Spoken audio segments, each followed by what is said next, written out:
lucky people. Welcome to Futurama Volume 6, Episode 6ACV14. The silence and eclipse! It's written by Eric Rogers, directed by Frank Marino. Air date? Spin the wheel and you'll be right someday. Who are you? Who's our announcer? Billy West. And I'm Maurice LaMarche, and I played Calculon and Morbo and the Hyper Chicken and the titular Clamps! Mike Rowe, I do the same as Maurice. Only funnier. What? I'm Eric Rogers. I wrote this episode thanks to the kindness of this group. So, woo! Yay! Thanks, guys. What up? What do they call phony humility? Life. Josh Weinstein, participant. Frank Marino, director. Woo! Claudia Katz, producer. Yeah. Woo! Peter Avanzino, and I'd like to go on record to say I will never get enough of clamps. This is David X. Cohen, executive producer. And Matt Groening as the beaver. He's back. So, what is this inspired by? It wouldn't happen to be. This is the Brady Bunch wedding. The Brady Bunch wedding. But may I remind you, Mo, that you are talking to yourself quite a bit here, and you might want to chat about that variety, that versatility, that facile nature of yours. I just wanted to say that, I know that, you guys are far too modest about the show and everything to say this, but I'm really quite outstanding in this episode. Yeah. I'm amazing. Hell yeah. I got to be the Billy West of this episode, actually. I got to do what you Don't say that, or you're going to resemble a bag of dumb remarks waiting to be made. Maurice plays 66.6667% of the robot mafia. That's right. I do. That's the only reason I pitched you will this receive episode, a little Maurice. something for your trouble. Money. Maurice is the Donbot and Clamps. Now, I never sing, but here... I think if you go by volume of the Did we- Mafia, he does about 80% of it. Maybe. Wait, I want to hear this. That's also Maurice. Did anybody write that, or did we just, wing that? I can't remember. The lyrics were written, right, Eric? The lyrics were, but was the melody just wung? That the writing itself was Eric Keeler came Horsted up in the with room. Actually- he threw that out. Really? Yeah, I think. I'm pretty sure. Ken Keeler. Regarding the melody, I think what happened is Maurice sang a random melody, and then I think our editor may have done a little pitch bending. He would on almost it have to, because I to, can't sing. to put it into some key or other. Neither can anybody. You ever hear auto-tune? Yeah. It's a law in here. You can't make a record without auto-tune. Out of town. Why is it when Maurice talks, I want to buy a car? Hey, now. Now. Aren't you a special announcer of some sort? I'm a very ordinary announcer. I'm just one among many. He's the John Boy of car I dealerships. am the John Boy of car guys. What you do, car commercials, bona fide, big time, up on the top car commercials. Well, as of the day we record this, who knows? But God No one's willing. laughing every time you say that product name. That's a house in Bermuda, am I not right? This, when we were in the middle of our order of 26 episodes, which is Volume 5 and Volume 6 of the DVD, so we did them all as 26 in a row, basically, but they're divided up. It was starting to get a little hard to come up with new ideas, and Eric Rogers came up with this idea of Bender ratting out the mob and going in witness protection, which it seemed amazing. We hadn't done before. It seemed like a really rich area, and we said, please do it. We're desperate. But there was one whole long sequence, I remember, that was one of the original selling points, which we ended up not being able to use because we had a wealth of riches. That was our Godfather, real Godfather nod with the sequence where Bender wears a wire in an Italian restaurant and tries to get the Donbot to rat out himself, actually. And there were a lot of good jokes in that little sequence. So we've got part 2 someday. Yeah, exactly. Maybe it'll rear its head. Just as long as there's a gun in the toilet. Oh, that was there. Oh, absolutely. Oh, I was going to say that wedding scene obviously is inspired by the big wedding at the beginning of The Godfather, but actually is set at the house from The Godfather 2, right? Like the Lake It's Tahoe all the house. Tahoe We sequence, actually, yeah. an expert was Pat. Didn't Pat Verone write his college thesis on The Godfather? So he did something on The God, and so we consulted him a lot when we were doing it. Patrick Verone is one of the writers on the staff, is an expert on The Godfather, and when I say expert, I mean expert. He was actually called by the old what was the game show? The The $1 million. $64,000 question? The Who Wants to Be a Millionaire. Oh. He was actually called that's up by a right. contestant. He was a phone-a-friend? He was Yeah, he's phone the a friend phone-a-friend, for a yeah. question about The Godfather. They knew a got it Godfather wrong? question was He got coming. it right. Well, Pat Verone was in Pat the mob Verone, for a come on. short time. Is that Phil? Like Elliot Ness? Yeah, Phil's doing a Robert That's Stack Phil there. Lamar. That was really Man, he good. killed it. Robot yeah. Stack. That Yep. guy's name. Knocked it out of the park. All rise for the Honorable Judge 723. Be seated. Can I say there are a lot of courtrooms in this series? They're all different. I was gonna say, none of them look Robots. alike, though. Robot Planet courtrooms. You'd think This we one would was let you actually an existing design from a different courtroom, just had it readdressed. Well- readdressed with metal. But you drew this, but then in an upcoming episode, Raimi took this and he took the bolts off and literally colored it brown. Listen, we don't want to talk about the corners we cut. I may ask for a redo on this episode now that I know. Just the courtroom backgrounds. Hey, Maurice. Yeah. You're Hyper Chicken. Maybe you could lend some insight into his character. How come he's the prosecutor now, but he used to be a defense attorney? It's very confusing to By the me. way, I have to say, You Hyper know, Chicken is one of my least favorite characters. Hyper Chicken? Yeah, but hearing lines pitched in the room, which goes on and on. We can't stop. Rich we area, can't yeah. stop once it starts. And that I enjoy Yeah. quite a Were you bit. thinking of somebody when you do the voice, though? Was there anybody that you drew from? Yeah, he's a little bit. There's a little bit of Andy Griffith, but there's also in the pilot episode of Mork and Mindy, Robin Williams actually takes charge of a scene by playing a country lawyer, and he hooks his thumbs in those rainbow suspenders. And he goes, Sure. Dr. Litney, and I just that really was the main inspiration for it. I just liked that. Yeah, that's interesting because you ability also of do a Robin to do perfect All that Robin Williams. Oh, fantastic, wonderful. All that cornball stuff. But the bald-headed lawyer there for they, the look down at your kneecaps and picture them broken company, he's a takeoff on Bowser from Sha-Na-Na. Yeah. Hey, stick around. Oh, Hedonism Bot's in this one too. Yep. Also, Maurice, we packed that jury with famous Futurama robots. There you go. Famous Maurice voices. Yeah, there you go. And he's trained me to say that my wounds were self. That's the other 1/3 of the robot mafia there. Joey Mousepad played Played John by the DiMaggio. inimitable John DiMaggio. Ooh.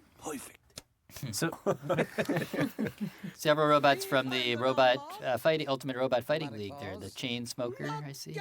The Masked Unit. Some of those guys have moved on into regular robotdom, like Billionaire Bot. Wasn't he a wrestler? That drawing there that was held up over that Bender just drew was actually drawn by Carolyn with her left hand, or one of our PAs at Rough Draft, at a left-hand drawing Still contest. better than I That's could how do I with draw mine. it. I heard animators get really mad when you ask them to draw something poorly. Right? It's hard for an artist to, because they're still seeing it with an artist's eye. They can't help but when the pencil touches the paper. Well, it's not hard for us to write I scripts. told you I poorly. get mad when you ask me why this is drawn so poorly. You heard it wrong. Goodbye, Professor. Before I leave, I just want you to This scene always cracks me up. This is straight out of Eric's original draft. I remember this really. I haven't heard this music yet. This is great. Leela, you'll have to watch out for Fry now. Oh, Lord. I wish I could go with you, pal. The music really I'll need a bucket. overplays We have to go. the hand. how many times now have Bender and Fry had to say goodbye to each other in the series? lot. Forever, yeah. Yeah. They should know by now it doesn't mean anything. Well, sometimes it doesn't. Someday it might. say that. It might someday. You never know. That's right. It's the fedora ship. Like him. Let's hire someone better. Boy, there's the new business model. Clamps. Clamps. So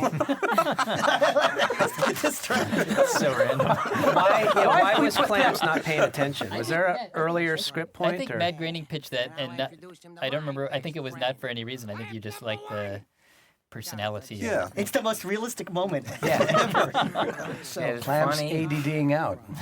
What was he reading? The employment opportunity? Yeah. He's seriously considering it. Clamps. Francis. Francis? I'll clap you with the Francis. Come here. Take it easy. We're also learning a love lot that of characters' names this season. We learned Clamps' first name. Later in the season, we're going to learn Mom's first name. All right. That's right. I've forgotten. You see Isaac in the background from season 1? Basically, if you were a robot, you were in this episode. Yes. I had to look extensively through the logs of past shows. Yeah, I do it all. Clamping, crimping, occasional snipping. Zoidberg really gets to get the upper hand in this episode and a little bit again in episode 18. Kind of feels good after 5 or 6 years of getting beaten down to give him his moment here. Yeah. Not only that, just learning that he's got a backstory. Is that another bathroom baby? There's no explanation about this baby. That's my favorite joke in the show because it's so random. I can't remember the last cartoon where I saw umbilical cord just sort of randomly. Sounds like freaking fun. Yeah, then the class. Can I sing this one at least? No. Good question. Really? I We can't did sing pay along? for it. You probably can. I don't know. You want to try? Auto-tune it. Sure. No. Now I have a complex. That's the Clash, right? Yes. So that's cleared. We're doing it. It's in.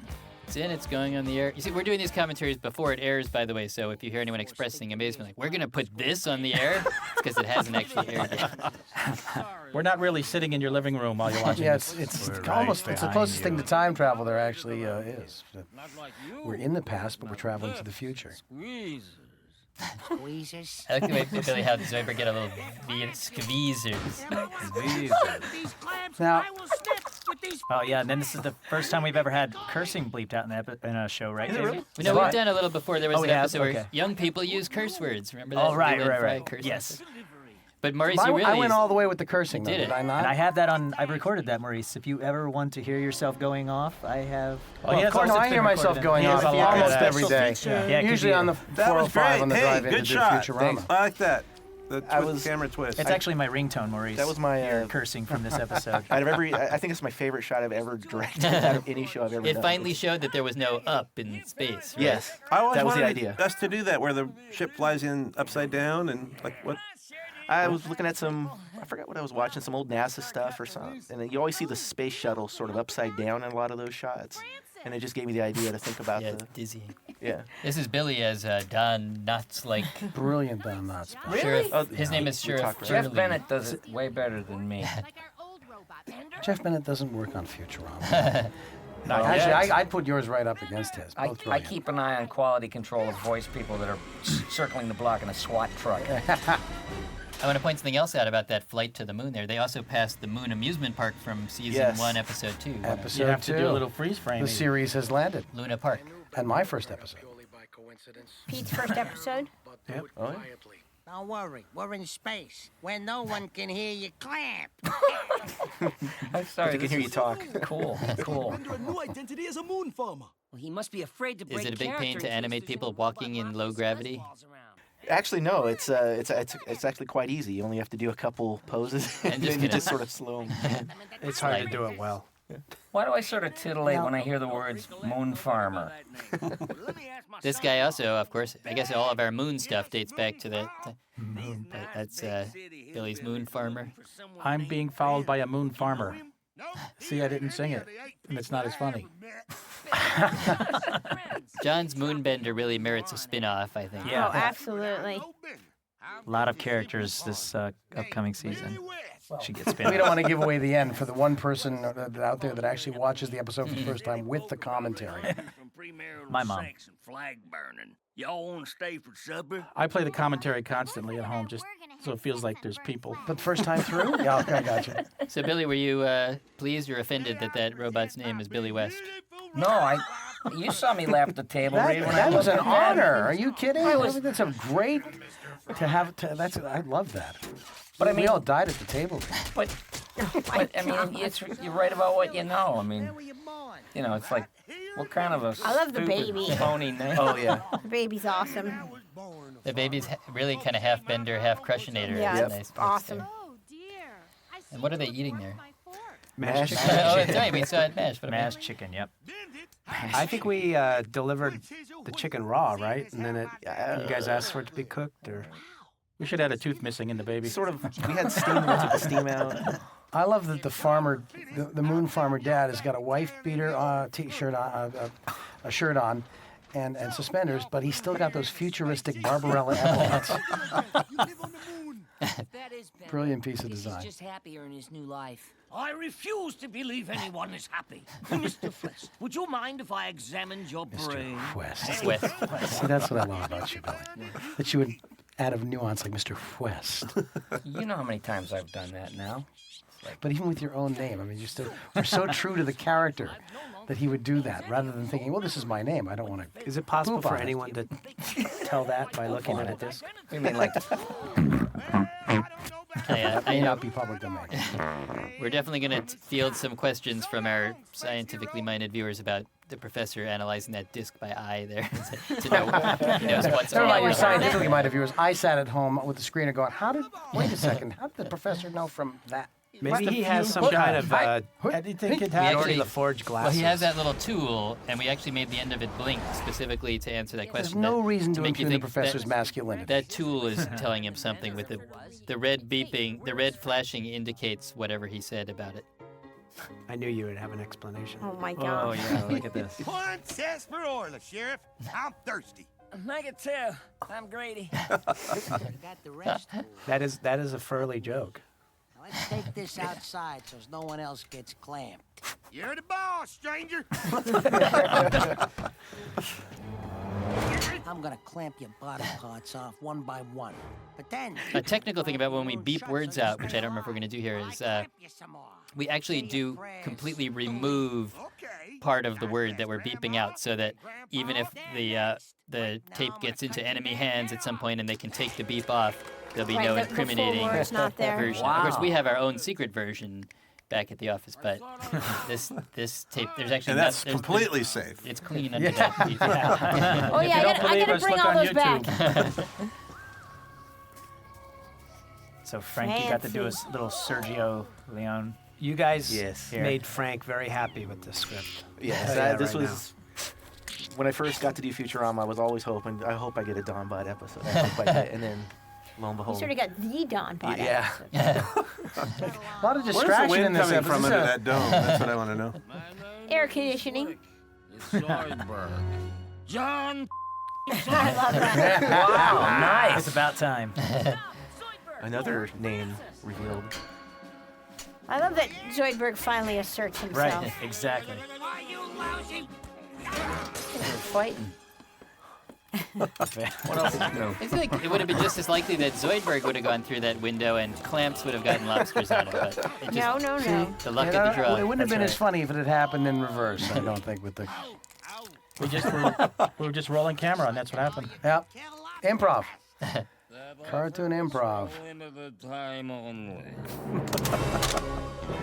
Uh-oh, there's those fins. Why, Zoidberg? Why? They're still trying to defend Clamp. Look, Matt, I don't know why there's a wind, but they're collecting with that windmill in the background. Do you see it there? Totally stationary. That's what's powering the whole moon. Yeah.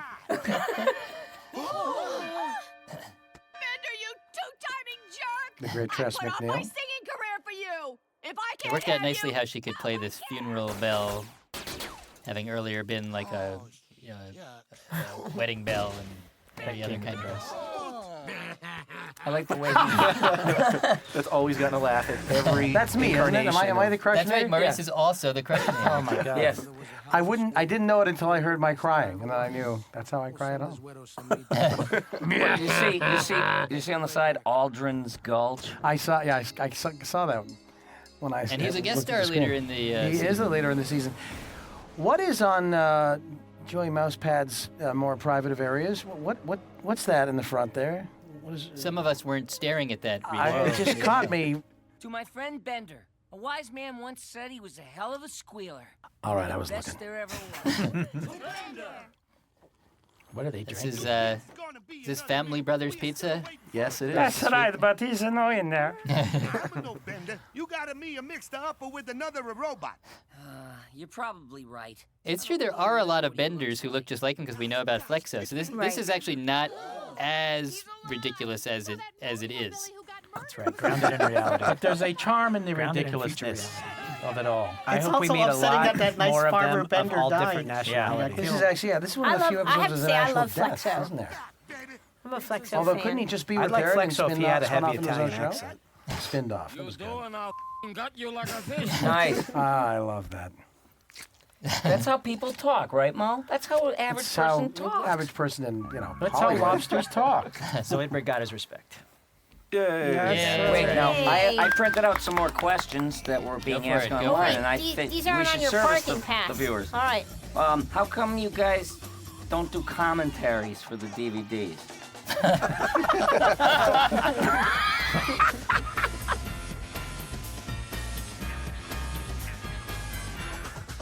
Oh, rough draft! Rough draft! Look out! Ah, Carrie. All right, Robin, what else is in the news?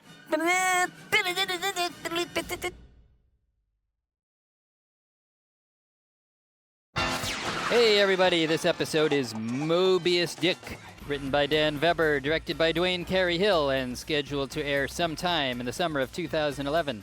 I am executive producer David X. Cohen. I'm Peter Avanzino, supervising director of Dwayne Carey Hill. Claudia Katz, producer. Lee Supersensky, producer. Josh Weinstein, whaling enthusiast. Mike Rozelle Rowe. Billy West, co-executive voice talent or something. And your pal, Matt Groening. Josh, maybe the audience doesn't know yet that there's whales in this one. Oh yeah, don't listen to what I said. What was that Mobius Dick title? What do you think that... A little bit of a giveaway there. There's That's dicks one of in these this things where too. it's like the title had to be used, so we had to write an episode about Mobius Dick. Right? We're missing both the writer and the director of this episode on the commentary, so we're really going to have to wing Why? it, guys. Why aren't they here? They're They working. don't know? They haven't totally disowned it because their names are still on the episode. So that's always a good sign. On the plus side, I basically directed this one. Oh, Dwayne's As gonna well as kill me. you. Hey, I want to talk about Captain Lando Tucker for a second, about his name mainly, but a couple things about him. He's the original captain of the Planet Express ship, apparently 50 years ago, and that's only because we cut something way back in episode 2 of season 1, where Ken Keeler had written a scene about the original captain. I've written his name down right here. His name was, drumroll, Captain Cameron, and he killed himself in the opening seconds of an early version of episode 2 of the whole series. But we cut that because the show is too long, hence we're able to rewrite history here. So Captain Lando As I Tucker it recall, is. also, Fox wasn't particularly happy with the dark tone of the show. That could have been also, yeah, killing the character in the opening. But Well, wasn't but isn't no, that they hated the suicide boots, remember? I do remember that. Oh, It made me want to kill myself. that could have been my scene. I directed episode 2. That's If you'll remember. That's right. The series has landed. Yeah, Peter Avanzino. That's What what a- you look like by that shot of the NASA. That's what you look like sitting here doing commentary. I love the whole NASA control room. This We're is all awesome. saluting. For some reason, that NASA thing really makes me laugh, that control room sequence there, even though it's totally, I think it's because it's totally serious. There's not really any jokes. It's just played so straight. also everyone has glasses. But even in the That's not- future, they still had those Gus Grissom haircuts, that NASA haircut. You know. And it's back when smoking was healthy. And the control rooms have corded phones.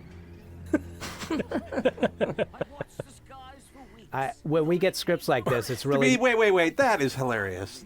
Those little dissolves where he moves a few feet. Yeah, it would have actually, he would have traveled further if we hadn't dissolved from to the future. Now, really, and those are called widows' walks. To get into some whaling, is they actually were for widows of people. The wives of whalers would stand out on their balconies Waiting and for wait the- for their husbands the to ships to come in. back. So that is the real origin. But were they never named optimistically? Like, you wait there until it he was comes never back? called Hubby's Coming Home Walk. It was never just the assumed from reunion, the the start reunion that- walk. And Billy, I like the way Everything will be the okay, professor pronounced it, widow's walk. There. Widows. Got an extra H in there. I have to try to pretend every now and then that I actually know anything about real English. It's the I hope he's really not coming home walk. Hey, I just noticed something about the mathematics of this show. Oh. We have the Bermuda tetrahedron here, where we've taken the Bermuda triangle, a 2-dimensional shape, and upped it by 1 dimension to the Bermuda tetrahedron, a 3-dimensional shape. And yet later, when they go into the Bermuda tetrahedron, they go into the 4th dimension. What's that about? Dan Weber? Oh, he's not here. Oh well. Dan really screwed that up. What's the fourth dimension? Time? No. I don't know. When we see that part later, we'll have figure- a debate about it. Something went by a little earlier that I was just caught that Zoidberg had a lot of different hairstyles and hair. Oh, yeah. And hair. And he was popular. The pompadour? We had I a debate. like Carl Perkins. Well, I noticed you did a groovier voice for him when he had it, so you must have known. No, but I mean, I never saw the when he came out of there and he looked like Don King. It was a flashback. This is actually the first of 2 episodes where we learn a little bit about Zoidberg in the past, because later in episode 18, is it? We're going to learn a lot more about Dr. Zoidberg's past with Planet Express. Is this episode 2 or episode 16? This is 16. We're gonna call them by their proper numbers. This is the first time I'm actually seeing this one past the script because of, I don't know why exactly. But quick question: which one is Zoidberg? I'm confused. My clerical. This stuff, like the "it's" with the wrong apostrophe, is. I guess I could easily see myself in Leela's shoes. Whenever I see the "it's" with the wrong apostrophe, either with it when it shouldn't have it or vice versa, it does make me infuriated. I saw a. This is weird. Just the other day at a DVD store, the cover of the DVD, a movie with the apostrophe in the wrong place. What The name movie? of the movie. I forget the name of it. It's a Wonderful Life. It's like Wheel of Fortune, you know. Is there a T? I'd like to buy a T. And I should add, even though it infuriates me, I make typos like that all the time. When I'm typing, I type the wrong there or the wrong "it's." So I'm completely guilty of it. You guys gotta admit it's really confusing, When I though. see it later, I know it's wrong. But when I'm just typing full speed, I make the typo. Do they make a thing for computers like an automatic word misspeller? Hey, did we That's notice just a lot of the different the rock and roll spaceships? point out the inspiration for some of those ships, Mike. I pitched Josie and the Pussycats in outer space, which we saw flying around there. It was the ELO spaceship. Also, And I think Yellow it's a ship. Boston one coming up, right? In another shot. Boston, I know you and, did the Boston ship. There's several album cover spaceships. What about was there the 2001 ship in there? Maybe I think I might have seen. Yeah. No? Yes. Yeah, I think That kind of looked. The Josie and the Pussycats, if I can say, is the worst spaceship of all. I mean, Of any ship you would want to fly wouldn't they in your fly life. around in a cat-shaped ship, or it just looks like something a knockoff of the 2001 ship? I don't know. Zoidberg's all-purpose frill comes up. Something's happening. What's happening? It used to mean that he was either angry or aroused. Yes. Now it means he's scared also. Oh, right. And there was a giant killer space whale. 3D whale? 3D Yeah, a whale. lot of it's a beautiful 3D in this show. We had a lot of discussions about this whale, and a lot of times graceful animation like this, there's 2D there. It's hard to get graceful, arcing, flying action in the 2D. Oh, wait, you said there's 2D there. I think This one here is This is 2D, 2D, and that's 2D. If you, I'm embarrassed to if you say, can see his I thought you face said and duty. all right, this discussion's over. Anytime a whale has to do like that, where he's chewing and eating something, that's 2D. But whenever he's swimming and you want him to gently arc through the space, like there, that's 3D. Wow, that looks great. And it took a lot of convincing to a lot of discussions. The ELO thing. That was like the Josie and the Pussycat. Oh, that's Sorry. it. Oh. But the ELO ship. Ship. That looks exactly like a game that Looks they like put that out. in the Simon. 70s. Simon. Simon. Yeah. Yeah. I There was a wonder. huge lawsuit over that. There is? Still? Hey, if we do more episodes, we really should do them meeting Josie and the Pussycats and outer space. Some sort of crossover. They're both Yeah. in outer space. It makes sense. Yeah.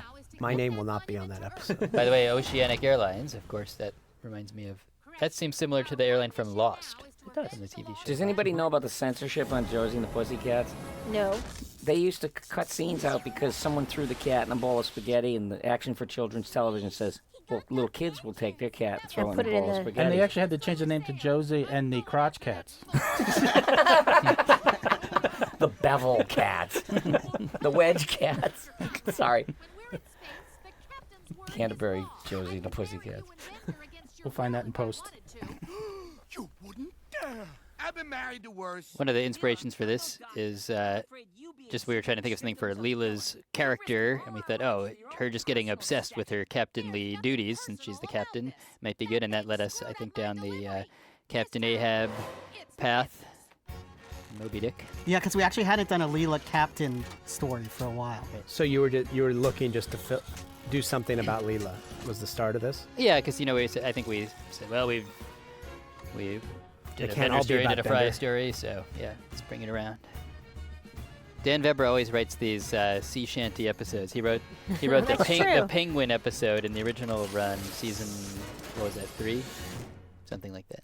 The Bird Bot of Iskatraz. I think Very nice didn't gag. that have I a like sea that. shanty? I brought some questions I printed out Oh, from good. the internet. You know, people wanting to know stuff, and they wanted to know what is the wind beneath the sail's wings in outer space, and how does Those- that Well, there's work? solar sails, right? Doesn't she say something about the solar? Yeah, I think there's She solar says sails. like put out the solar sails or something. Were they asking about the wind beneath their wings? No, they want to know about this episode, which is strange because nobody's seen it. Yeah. I was gonna say, how many people have you shown this to, Billy? That's It's how also- dedicated the fans are. Wait, Billy, you're holding up that's your parking pass. Parking pass. Visitor. You know, I'm not locked in stone. This is visitor. This is Billy pitching to be a Foley. That's really cool. Boy, that looks effect. good. Yeah. That's 3D right there. Well, not right here. You can really tell the difference. Oh, tell us about that. We called for the fractal Oh, yeah. whale spray, right? Fractal spouting. It looks great. There was a lot of discussion at Rough Draft about that, but I think it came out. You can look to the Beast with a Billion Backs DVD for much of our fractal discussion. Is that actually ambergris or ambergris? How do you pronounce it? When a whale spits stuff out. I call it ambergris, but I don't know what I'm talking about. Oh. They had that at the commissary today. That is weird. All of a sudden, it is Johnny Carson jokes. By the way, I should also It say, smells like Eva Longoria perfume, though, when you're eating it. in addition to missing the writer and director, Lauren Tom was supposed to be at this commentary, and we just found out she drove to the wrong recording studio today. So, Is she oh still well. gonna come in? Ground control to Lauren Tom. It's a parody. You can keep it. Are you a writer or something? Man, In case we have to not play the thing you just sung, why don't you just say the words you just sang? You could say them again.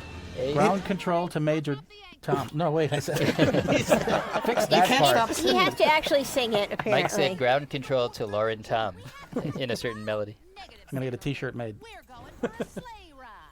Josh, tell us You want about to- whaling here. Okay, the sleigh ride is a real whaling phrase. It was originally called a Nantucket sleigh ride, which is when a whale, they'd harpoon a whale and it would drag the ship along. So there's a lot of whaling terminology in this show.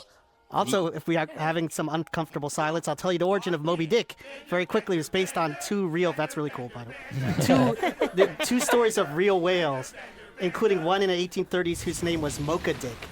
And Herman Melville was fascinated. Which you can get at Starbucks. I was just I knew somebody would say something. Weird stuff. I knew Mike Rowe would say funny, something. uncomfortable stuff. That is. Funny. Is that the whale ship Essex? Yes, the two stories, very good. At Groening. Nice. Two famous whales in the 1820s who terrorized sailors, and one was on the ship Essex. And the guy wrote He about was it. on the ship? And he terrorized. No, he wasn't That on is the ship. terrifying. And the guys were in the water.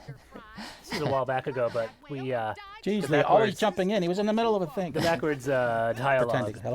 the ICCGI, blah blah blah blah blah, poop poop. I think that was a cheat. On Oh our yeah, part. some of it's a cheat. Hermes' dialogue is really played backwards. Then Amy just says hers backwards because it didn't sound good backwards, so we wanted to just hear the letters IGCCGI. She just says it. And then Fry's is partially played backwards, but we just use him saying poop forwards both times. So it's everyone Is is that doing how it. that came out? All three of those characters are doing their backwards talk in a slightly different way, technically. And that was our fourth dimension discussion. Poop. Oh yeah, we were supposed to be discussing the fourth dimension. Well, we were listening to whaling discussion. I guess the answer is yes. It was time. I have a mildly interesting Futurama story where I have a friend who's a celebrity enough that whenever I hang around with him, people will come up to him and ask for his autograph, and they're nervous to meet him. And Is it Charlie Sheen? yes. So, and it's always a thing of like I stand by and wait, and then so anyway, one time I had my Futurama T-shirt on, so I see people starting to nervously make their way over, and I'm waiting because all right, he's gonna. So they came to me because of the Futurama T-shirt and were oogling me and asking about Futurama, and for once my mildly celebrity friend had to wait while I signed autographs and talked to the family and. Neat. What my made you story. think of that? Oh, You you were have a watching Futurama shirt that says "I work on Futurama." That's right. And then autographs, $1. Think, Zoidberg. You must remember. I like this scene a lot. Oh, I was going to say before, we were debating whether or not we should even do this whole runner with Zoidberg's hair, because Zoidberg was wearing a wig in the, well, it would be the previous set of DVDs in the episode 6, the one with Hermes and Bender. What was that one called again? Lethal Inspection. Lethal Inspection, that's right. But in retrospect, they're plenty far apart. I do remember when putting the story together when it was being pitched around the room, it was really kind of hard, and it was a little bit more difficult, but it kind of is well worth it. I mean, the stories came out really cool, and, I just remember kind of struggling a little bit with it. The room was a little bit harder to put One the nice story. thing about it is it has good space visuals that don't look like our normal space shots because of the whale swimming around. Right. So we got cool space shots that are different from our usual space From our usual cool space shots. Upcoming is a scene that took a lot of figuring out on our part and showing to you and getting you to try to explain right. just what a fourth dimensional bowel is, which is right here. I actually have the script open to this Yeah. page because I want to read the stage direction. Once in a while, we put in one of these stage directions just to screw with Well, the and now- animators here. Now they're It's in right it, here. and she's not. So I'm going to read you this description. This is what the stage direction said at that point. It says, "The crew members are washed in through what appears to be an opening in the Mobius bowel. However, pull back to see by a trick of animation that they were always in the bowel and there was no opening." That's We animators don't like to trick our audience. Generally. Tucker, captain of the First Planet Express ship. I read it and I know what you want, but when you try to draw it, it's just like the first shot where we saw the bow to me doesn't seem to satisfy this because we saw that it was separate from where they are, and then they're in it and she's up against the wall and. That's good. I think that's what But we wanted, right? it feels yeah. Well, now you're going to tell me you could have been a lot better. You had something better. No, I think we got to that point, or maybe you suggested we do it that way. I think it's your fault. Basically. This is Dave Herman doing Lando Tucker, by the way. Lando Tucker. Dave is so stoic, I heap tons of praise on him because he really does impress me, because that's the hardest job of all, is to keep pulling up a utility voice that's not part of the cast. Like astronaut number 3 one week, and peanut number 7 on the farming planet.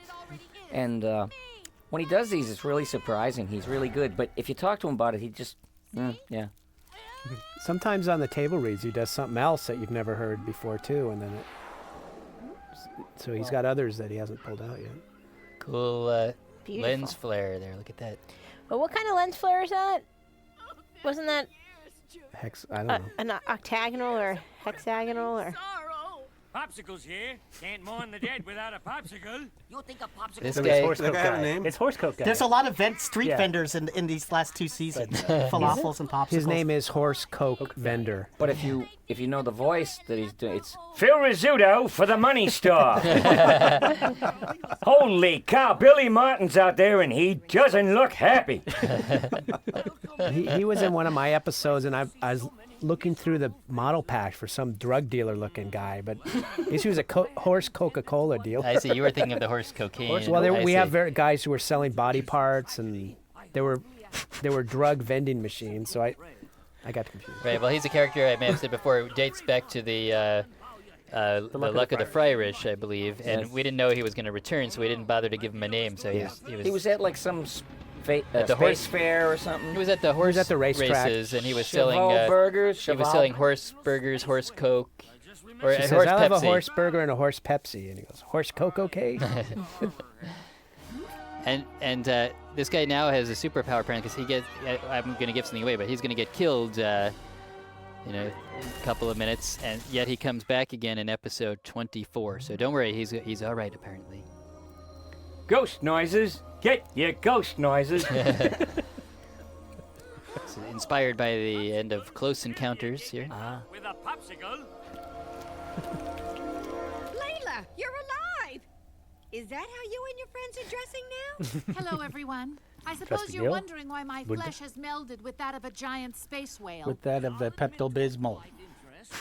By the way, I want to point out Leela's parents are allowed up here. Why? Because just a few episodes ago, in episode 612, the mutants are revolting. The mutants won their freedom and are allowed on the surface. So, little continuity there. So strong, it allowed me to overpower the beast's will and pilot it through space. When we see everyone else coming out of the whale in a second here, we originally had a lot more characters coming out, but it was kind of hard to tell who they all are. But I think we still have Amelia Earhart in there, don't we?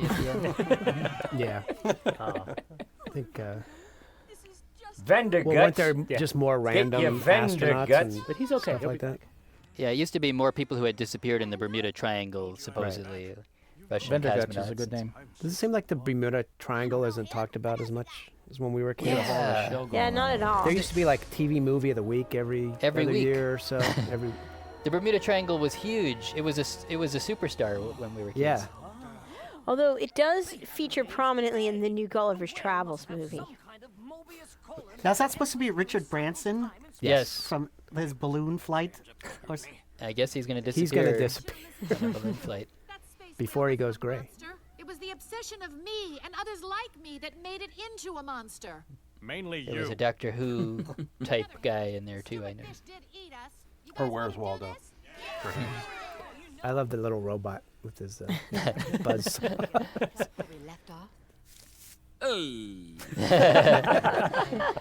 Yay. Oh. Zoidberg the fawn. I've never... It's wrong. Say it. Zoidberg is the fawn. That's awesome. Beatbox out! Oh, that's right.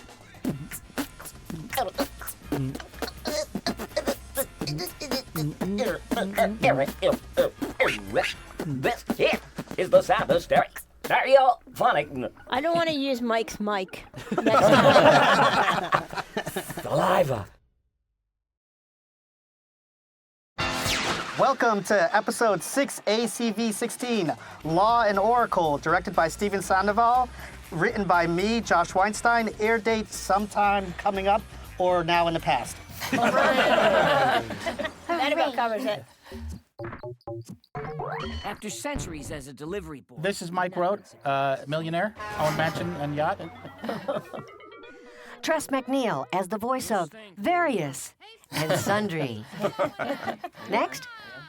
Hey, this is your old pal Joe Walsh. You know, I wrote a lot of good music. Oh, this is Billy West. Oh, really taking a chance with that one. This is Matt Groening. Hello. That's a good impression, David Cohen, executive producer. Peter Avanzino, supervising director. Claudia Katz, producer. Steven Sandoval, director. Lee Supersinski, producer. We're back in the cryogenic lab for the N-th time. It looks like there's a guy with a cigarette in his mouth in that's the awesome. tank. And you also notice that the first shots are similar to the first episode. Of the pilot. Yeah. Yes, we even the paper he's holding looks very similar. I'm going to watch that someday. Pilot? Yes. The story behind this is kind of interesting. Josh and I were talking about a completely different story idea. You want to talk about it for about 2 to 3 days, literally? We spent probably 3 days pitching out this really complex story because we want to do something about predicting the future. Because we've done future stuff, but not predicting the future. And we had worked out the story of a guy who was traveling backwards in time, right? That's right. And it ended up, shall we say who it is? Or Yeah, save because that? I forgot, so... It ends up that the guy traveling back in time was Fry and Leela's son. Right. And we worked out this whole complex story for 3 days. Oh, this sounds like another episode. But it had kind of a sci-fi reason they had off. Anyway, it was very complicated, but after 2 to 3 days, and we had this really complicated sci-fi story with a guy who always talked backwards and moved backwards, we realized it wasn't funny at all. We started over with a brand new story completely. You told us enough that I and the other directors had talked about how we would do that guy a lot. Like, should we animate him forward and then run it backwards? Should we track read him normal and... I remember coming into the little writer's room where you guys were working on this, and you looked so miserable. In the little writer's room. Then we have the big writer's room when we have the Yeah. We have to stay in a little writer's room. That's why they were miserable. Anyway, then we got on the police area, and it just fell into place really fast, and like that story, and it seemed really funny. And it was kind of like... Police are always funny. In addition to having the foretelling the future, like as soon as we had the part about Fry predicting it was Bender, who was going to commit a crime. It had this personal element. Everything just really came together. Right. Because the other story worked out had everything except comedy. Don't see it. It's funny. They were waving at me frantically, Josh. Like, Wow, saying, Josh, come get your on. There's a microphone cell. really close to your face. There you go. Perfect. I saw his bum. Like to enroll in police academy. You think you can just waltz in here with Seen a lot of Fry's buttocks this year. Not enough for me. It's bigger than Never. mine, and there's nothing You there. should have seen when I pitched the bum part in the room. This is great, Pete. John DiMaggio as the Sound Effects 5000. As Michael wins. That is great. And here comes one of my favorite characters of the year. Tress McNeil as Chief Yeah, O'Manahan. baby. Yeah. She's built. We had a lot of debate about her because how masculine or feminine should we look? We decided not to go over the top on her masculine. Since her name is already O'Manahan. Right. I was kind of surprised when I Saddle. saw her in color to see that she. My friend would say, was wearing that a girl dress." got some snacks. Snacks. I like that. I don't have any hair. You should see clamps. And another influence of this story, too, besides Police Academy, was we also hadn't done anything about Minority Report. So you'll see that part of this episode. right. Or in fact, it was originally called Frinority Report. That's right. But I like we that. changed it for legal reasons. And it has a big Tron-inspired sequence. So there's many inspirations once you get into this police world that we had never had a crack at before. And a lot of it's based on my married life. Will you put in the deleted scene of O Robo? Wasn't it? I love Oh, yes, there's a ton of deleted scenes in gonna this. see In fact, here. they had the graduation speaker was going to be, what's his name? RoboCop? Chief Captain Obocop. He was retired. He was old and rusty, and they had to wheel him off and tear off his face. Right. But we cut it for time. Nice. I'm very proud of that moment. Put that on the reel. That's going on the reels. Sound Effects 5000, you'll be with Cranksky. Oh, my tinnitus. Now, is it pronounced tinnitus or tinnitus? Did she say doo-doo? Is it both? Okay. I thought there was some sort of I know how paradigm Cranksky shift or Let me put it pronounces this way, it. it's both now. Damn. I love Earl's voice. John DiMaggio, I was just going to say, it's no processing. He really gets down there. Uh-huh. That's real Yeah, he deep. did a phone message for me in that voice once. He did? Everybody wanted to know what I had going on. Was that to scare away nuts? Yeah, kind of. But I had a life there for Go about ahead, 2 come weeks. over here and start some trouble. We need to do an episode where he starts a funk band. Oh, yeah? Poor Zoe. Why not? Oh, he could do it. This is a pretty big Earl episode, too. Not so much Smitty. He could do all that beatbox stuff, you know. And by the way, in addition to all our other inspirations, I forgot about Avatar coming up here. Oh, that's as well. Oh, yeah. Oh, that was a little scratch there. Loaded down. That killed me. Are we legally allowed to throw out names of movies like this, willy-nilly? Well, I like to say, yes, everything is really inspired by, and by that, we're just kidding. Miles over the speed of light. That's a violation of the law of Lorentz and For anybody who doesn't know, C represents the speed of light in physics. So C plus Well, how did we see them I if they're knew traveling that. faster than light? What am I? well, they sped up the speed of Stupid. light, remember, in the future, so that must have affected it. So tell us about this sequence, This Pete is or beautiful. Claudia. Yes? Very beautiful. Well, there was a lot of discussion, I guess, of whether we were trying to be inspired by old Tron or new Tron. Neutron. I think we And ended that's up Tron with on a some hybrid, sort of really, right? Yeah. Classic Tron It's to cooler me. than either of them individually. It looks like Classic Tron, but actually the Classic Tron lighting wasn't so cool as this. Right.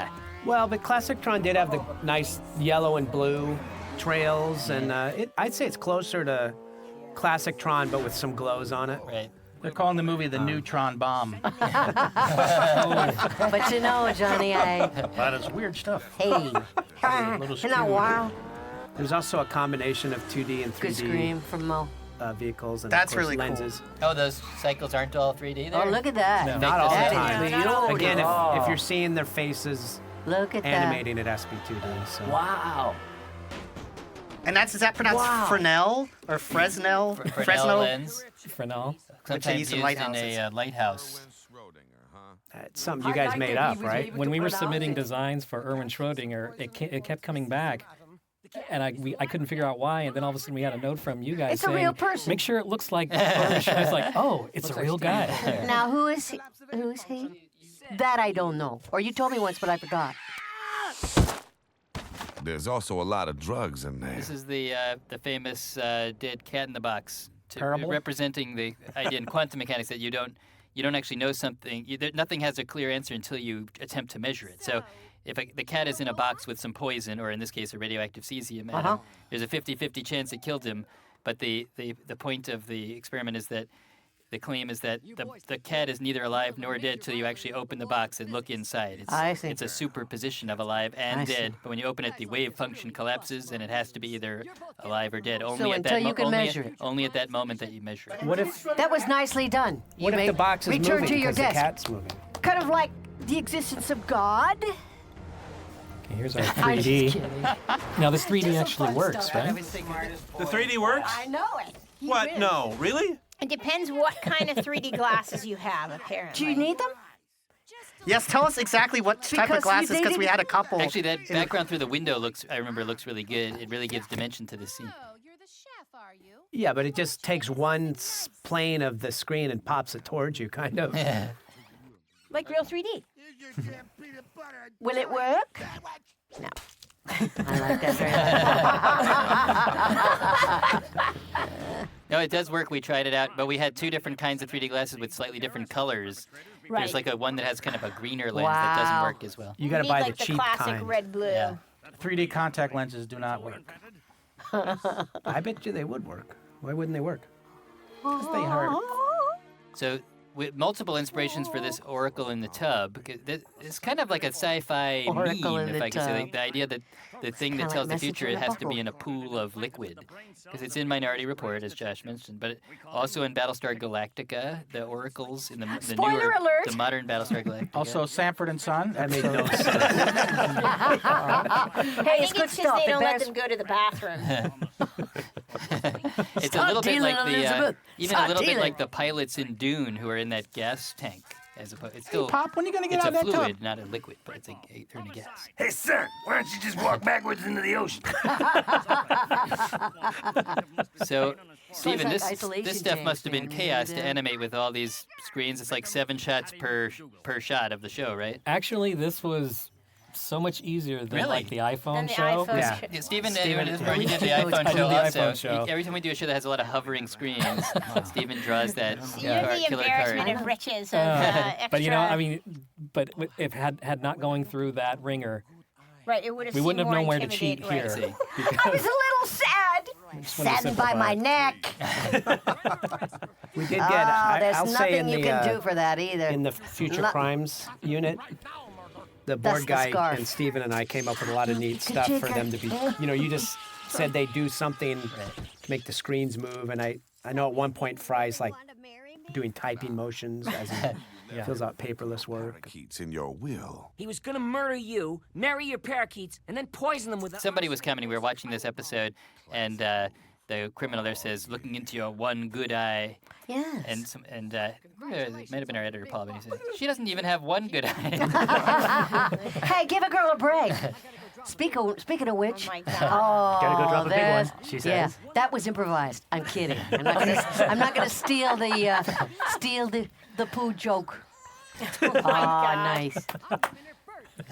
Bert. Chief, that's a beautiful bathroom, baby. Wow. It's one of those jokes that causes pain, but you laugh. I like the anyway. hat. This is little, Check it little out. Sam Jackson influence. Yes, that's how we said A it's little? based on Samuel Jackson's casual wear in most of his There was movies. nothing little Excellent. about I the knew I influence liked there. it. Was Now, this set totally- was also designed after the Mike Douglas show.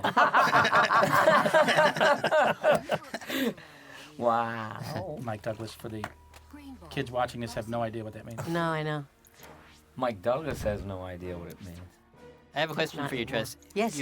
We often call upon you to do these You know smooth that Jess's computer dad was the operator musical kind of director. voices. You know, like that one, Greenball, larceny.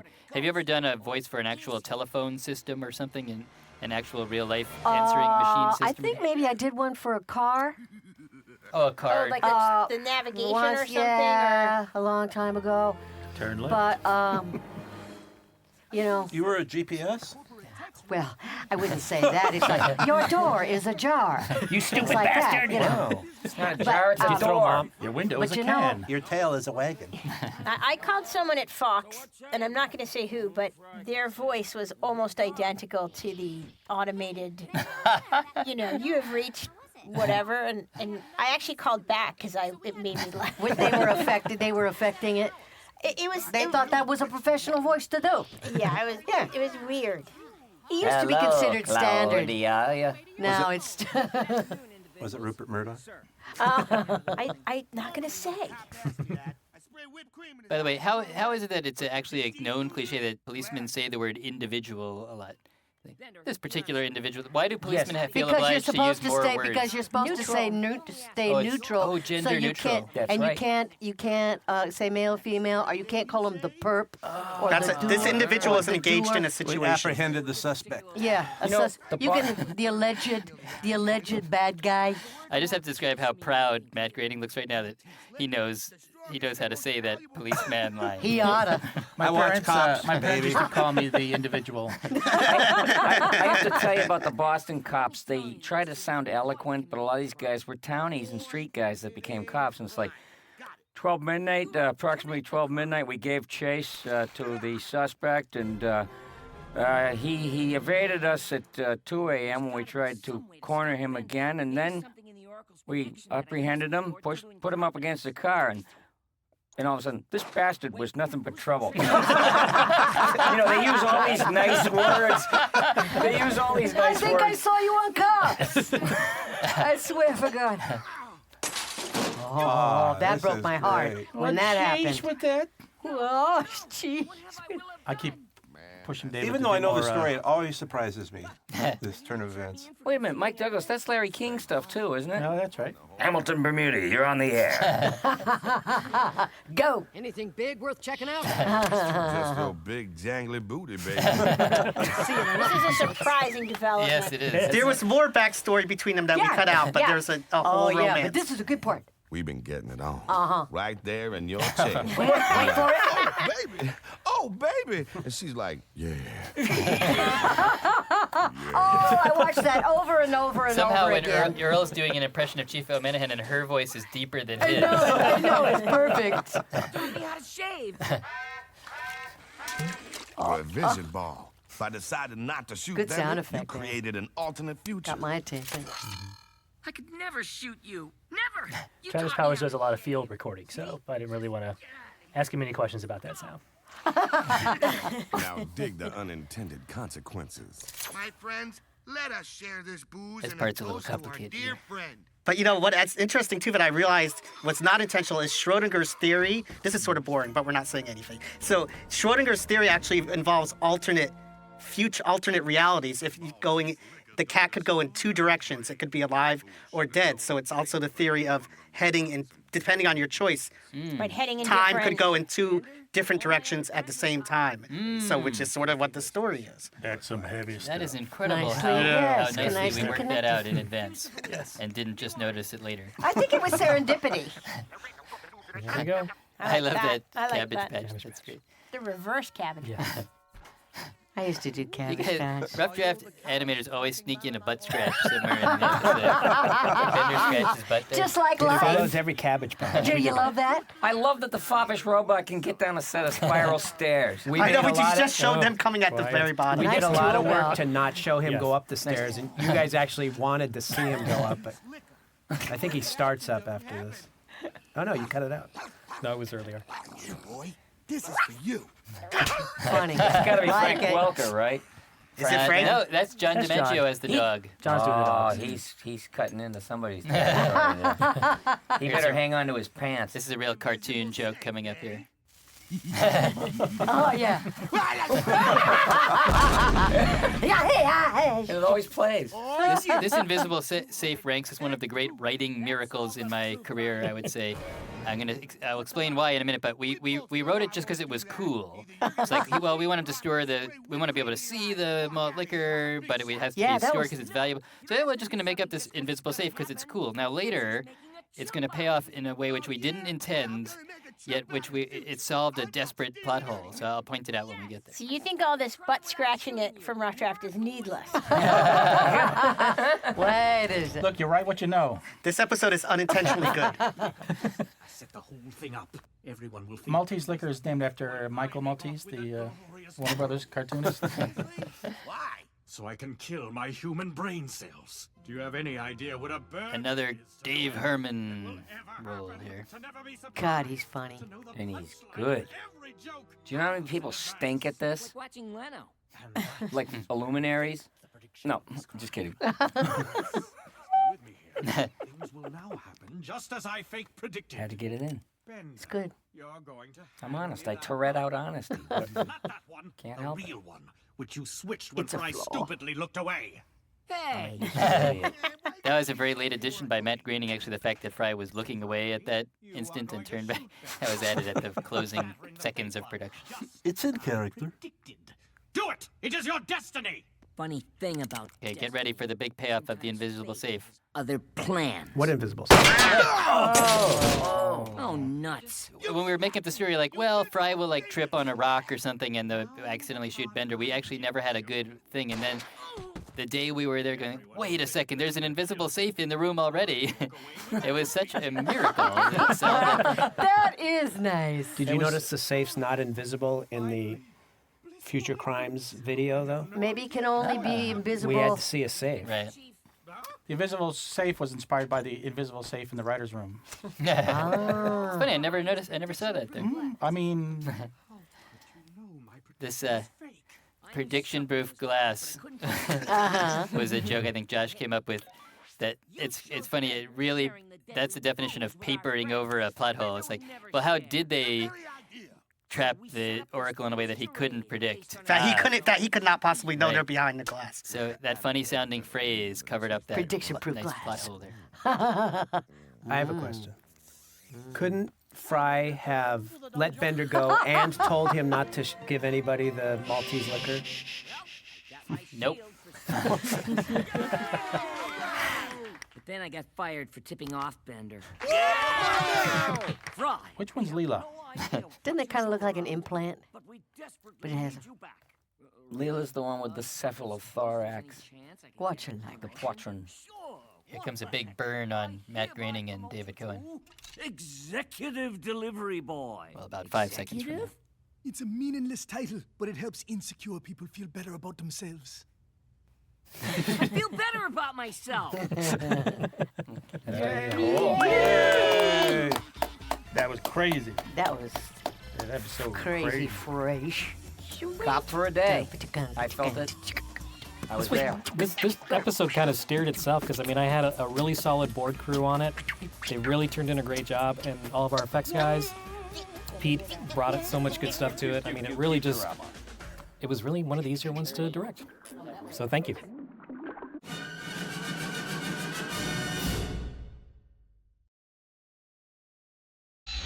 Hey everybody, welcome to the DVD commentary for episode 6ACV17. Benderama. That's my favorite title. Written by Aaron E. Haas, directed by Crystal Chesney Thompson. The air date, well, we think it's like the summer of 2011. I'm John DiMaggio, and I play Bender and many other Benders in this episode. Hello, everyone. This is Patrick Barone. I'm the co-executive producer of the show, and I was in the rewrite room for this production. This is Mike Bro, and I was sleeping in the rewrite room for this. This is Billy West, and I get to watch Futurama with my friends. Lee? Oh, no, me? Lee? This is Matt Groening. Just jabbering. Well, we really should have decided on an order of introductions. That's all right. We're still rocking it. This is, We're freestyling. Bringing up the middle, David X. Cohen, executive producer. Peter Avanzino, supervising director. Claudia Katz falling in line. Crystal Chesney Thompson, director. Lee Superzinski, producer, asleep at the wheel, but I'm back. Nice job, Crystal. What's the Panache Thanks, Tarski? Pete. What is that? What's the joke? That's a very obscure theorem about you can take apart a sphere and put it together into a larger sphere, I believe.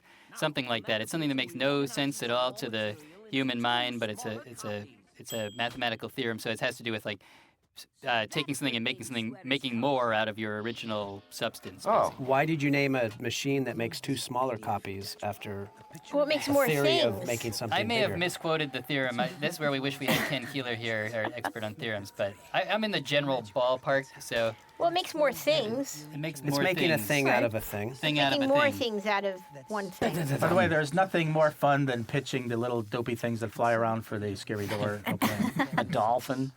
Just random freedom of the lazies. This is the longest episode of The Scary Door ever, I believe. I was going to say, this is a pretty long... Because generally the joke of it is that it's like a whole episode of The Twilight Zone delivered in 3 seconds. But here we were enjoying it so much it just kind of went on for a comically long 28 seconds. Or something.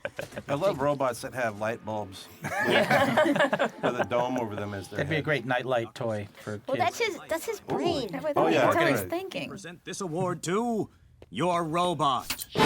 While there's a lull in the discussion, can I ask a question? Was I not supposed to be the first person to speak? You were. I was, okay. Because I wondered. It was written in the stars. I wondered what the comment about Lee from Matt was. It's I thought we Well, we're generally trying we to go go around around, that it doesn't way. matter. But it's fine, Pat. Guys, Thanks for we'll coming settle by. this later. We'll settle this later. I didn't think I'd get a chance to say anything Well, otherwise. this will be on the DVD commentary. So let me say about the origin of this episode that the idea of having millions of benders and benders building more benders, that's an idea that Matt Groening had on the back burner for a long time. People often say, are there episodes you've been meaning to do for a long time and you finally got around to doing when you came back in the air? The answer is yes, this one. Matt, what's the story? That answers my question. What do I do anyway? Yeah, that was no. The idea was originally I wanted Bender to create a smaller version of himself that he could boss around, and then that Bender would create a smaller, and then they would all gang up on the big Bender. That was the idea. Matt pitched that and said, "Good luck with that, guys." Yeah, then I ran out. It sounds like another episode idea.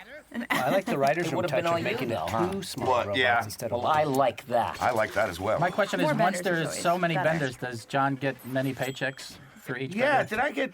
No, I didn't get... What do you, like hazard pay? Or Yeah, hazard pay. You might wear out a vocal cord. Yeah, something. Isn't it like a separate character? Each character? Each... That's an interesting philosophical point. You know, So- my Slightly review of this different. episode at the end was not enough bender. Not enough benders, see? I love But you know what's great, Crystal, is the fact that they're not just doing matching movement. They're slightly out of Oh, yeah, sync. Yeah, they're all slightly out of sync, so they don't look like photocopied benders over Right. and over again. Hey Lee, what's this music we're hearing? Oh, this Bender. music is from our editor, Mr. Paul Calder. Wrote an original Yep, piece that's of what music for happened. the show that we had in the editorial. And after a while, a lot of times music cues that you've had in editorial, you just get so used to it's hard to have anything else. And we're able to strike a deal with Paul Calder for this cue. Sweet. I heard he's pretty hard to get. Yes, Just like it's George difficult to get. Foreman. Yeah. This is my son George. Yeah, yeah. It's my other son George. It's my wife George. But for those of you who are under 15 years old, that's a It's not a reference Daryl, to that's a- Newhart, the Newhart. television show on the CBS network in the 90s. My name is Daryl. What's your That, My that brother turned Daryl. out to be just a dream. My brother Daryl, my other brother Daryl. Oh. Have to be respectful. I got Remember? it. He's 50 feet tall and scented. This was a tricky scene. We had to decide whether to show this condom wrapper or hide it off to the side. Like, tastefully. show it. No, don't show it. Get rid of it. We went No, put it back. tasteful here. You know we're on Comedy Central now. Yeah, so we can do risque David is stuff. looking out for the franchise. Exactly. We have to protect our brand. Recording this performance was so fun with John because we actually did record the appropriate numbers of benders for each scene. So if there were 3 benders in the scene, John would have, there would be in the And did I script with- complain? Not Nope, once. John Not, didn't not a complain. single That's- time. John DiMaggio is a John hero. Hey! Hey, John. That's why Now, he's not here. only that, I think I had a little bit of part in getting the monsters is voiced by Patton Oswalt. That's true. Who was at the studio that we recorded at LA Studios, and I kind of introduced him to everybody, and he revealed that he was a fan of the show. And I was like, Oh, well, did you you make should the- get on the show. And I was you like, made the David, you should get hookup. on the show. So I kind of made the introduction. Nice. That's awesome. And that's why, yeah, I kind of had a little something to do with that. Patton Oswalt, hilarious in this role, also was in the, I believe, was it an Oscar award-winning movie? The, Yes. Yes, the Ratatouille. Ratatouille. Something about That mice. rat movie. Played the rat, That the cute rat Ratatouille. movie. Well, then we should point out that this design French actually mice. Matt did, right? Yeah, That's true. yeah. Didn't The This, character uh, design of the giant, hideous, Ugly, ugly. What's his gigantic official? monster. Gigantic. Unattractive, Screaming, that's giant monster. I, Unattractive I, giant That's where we had to go to Patton Oswalt and say, we got a role for you, unattractive giant monster. Yes. and I was the one who had to make that call since I'm sort of an old friend of Patton, and I love this. it was a The greased Awkward pig. Grease pig. That's one of our Good call. more difficult 3D to 2D. That's one of the funniest demonstrations. lines ever. Sometimes it's when like we Edward get James the almost on IMAX. when we get the difficult scenes, a lot of times the directors will hold stuff back to do it ourselves, and I could not resist holding on to that scene with the 2D and 3D happening together and animate it myself. I was like, I got to do this. It looks way too much fun. So this is the greased pig ship. The greased scene you're pig doing. ship. So the ship is 3D and the monster's 2D, Yeah. I take it? Yeah. So you sort of register frame by frame. That is a lot of tricky physics there with the low friction, I guess. Indeed. Well, and it's a lot of times the ships, when you're doing that, it's to something 3D that's moving regularly, not wiggling around. You know, what'd be cool is as a toy, like Barrel of Monkeys, Barrel of Benders. In honor of this episode. There you go. Bender full of Marketing. Benders. Marketing. I want 10% on that. Hard not to enjoy. There is a I'm toy still coming waiting up. for somebody to The orange somebody Bender. to approach me to sell beer. Bender's got to sell beer. Absolutely. That'd be awesome. Can't we sell like bisque with Zoidberg on it? Exactly. You never get into Hello. food except for Delicious candy whisk. bars. So here's where we see what we're in for.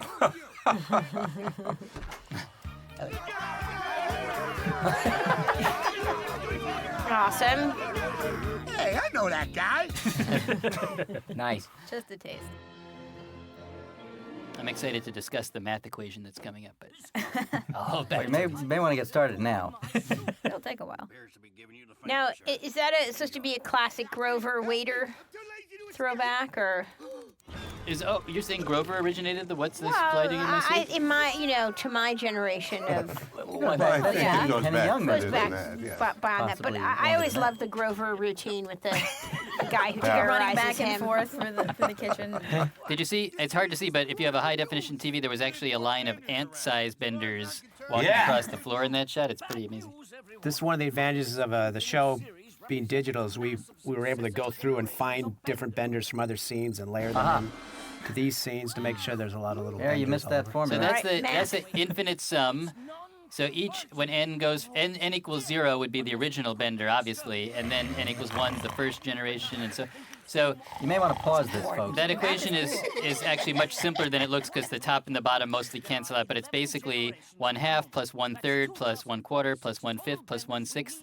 It sounds like that would just kind of Go converge to forever. a small thing like with total 2 or something, but no, that actually is unlimited in terms of how big it gets. So Is this going to be on the test? Much Now you can go to simpler sleep. than it was. Thanks. I wanted to When did you learn this? extend respect There's to at David. least 2 more things. David is smart. college, I guess. I Maybe didn't high go to school. adult college. Maybe probably high school. Infinite series. My dream girl. Now, where'd the tiny hooker bots come from? What music is this? Oh, this is This is the presidency of the United States of America. Nice. Oh! Rock and roll pest control. Don't sing it. No, I won't sing it. We can't sing along. There's no bouncing. Can't do it. No bouncing meteor to lead us through. We were talking about this is really they really went out of their way to find unnecessary ways to kill the benders. Kill and eat. Have they found a way to count the benders that they ate in this Well, scene? clearly they would have to. All right, Pete's got I us think on they that one. I think the point is they there is a counted them way. before they put them in the microwave. They have two chances to count them. Going in and going out.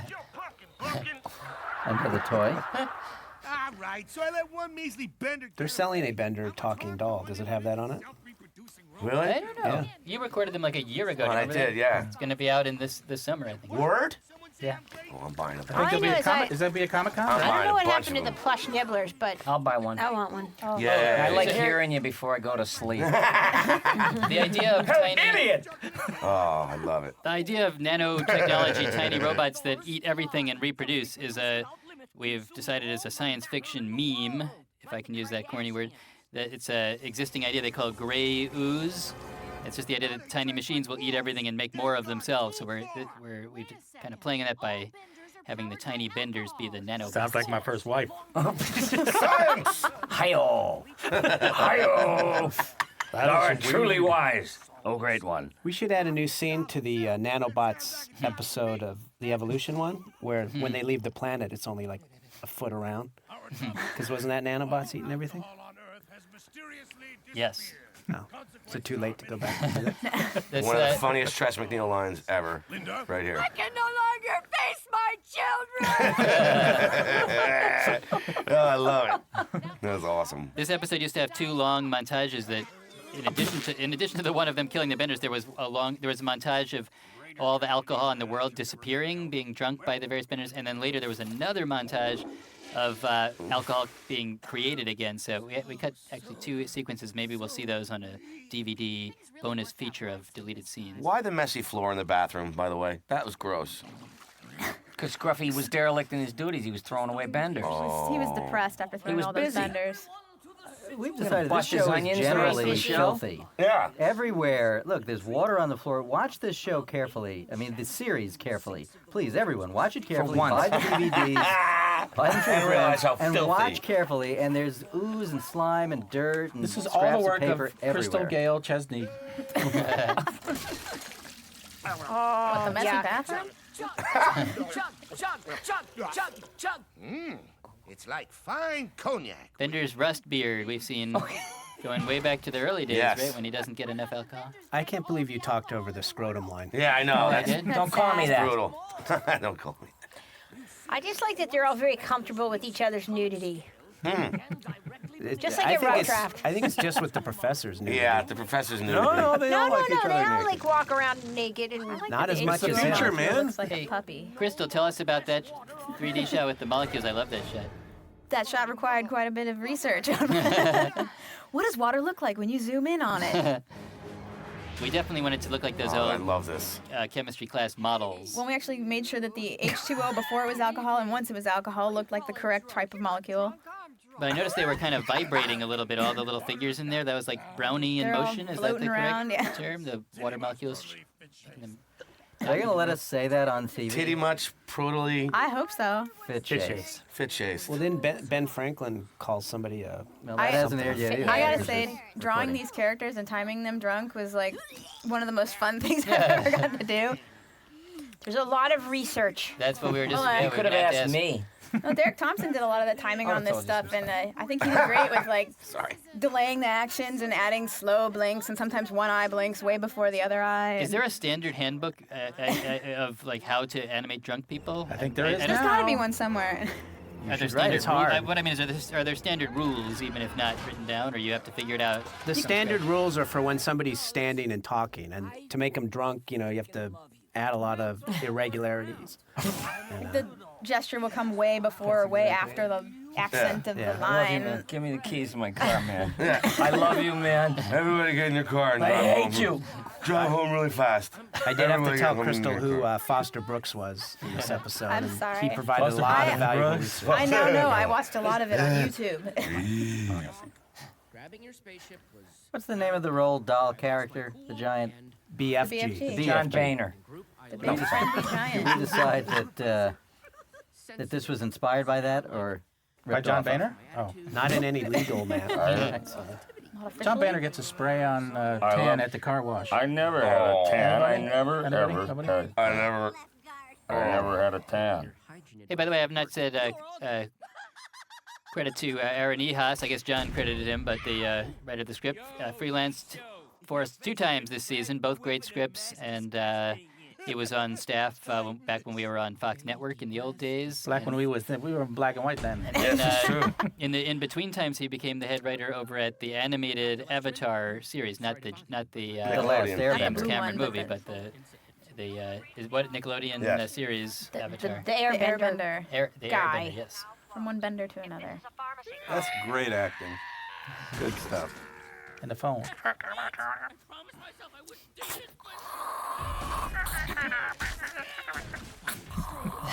Emergency? Hello? My husband has stopped breathing. Where is your husband, ma'am? He's on the floor. Where the hell do you think he'd be? Kick him, see if he's all right. He's turning blue. I think the color is cyanidic blue.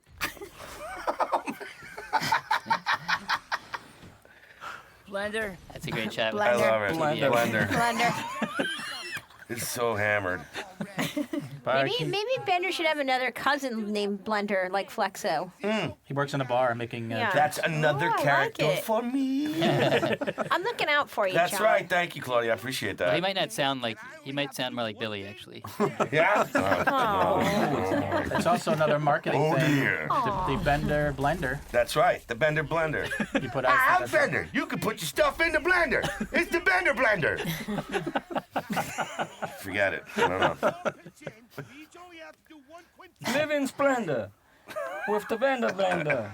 Now this was. It'll make you slender. Is this the most amount of characters we've ever animated at one time? I wow. believe so. The total number of benders in this scene, a bit of trivia, is 421,668 benders. That's it? Wow. That's all. Wait, you said Is 68 that- or That's a whole lot 69? of me, baby. 668. 60, How does that- it looked like kept it- 69 to me. Are you counting the big bender who's in the scene? He's 69. How does that compare to the number Okay, of right. spots in 101 Dalmatians? I don't know. Is this the second time Bender's been a giant or the third time? At least the second. At least in the second. Anthology of Interest 1 segment, we had Giant Bender battling Giant Zoidberg. This Bender's got slightly different proportions, though, right? Yes. Oh, yeah. Does Godfella's bender count as a giant bender? He had tiny people living on him. Relatively speaking. Yeah, everything's relative. Punched in the butt. That stinks. You ever been punched in the butt? That hurts, man. That hurts.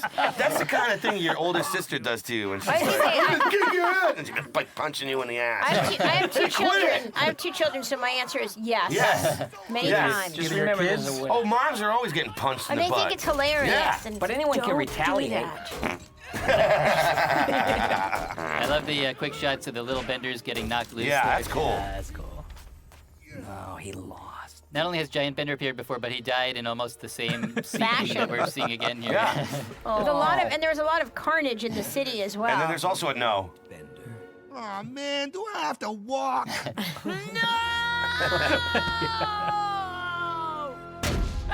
That was the first no without an overhead shot in the series. In episode Anyway. 19, just 2 episodes after this, we're going to actually get to see Robot God, aren't we? Oh yeah. Yes. Although it's a different voice than that one we just heard. Wow, that came out nice. Great dust. Thank you. Thank you. Bender, you did it. No, we did. Hey, is that Randy? You love Hi. Randy.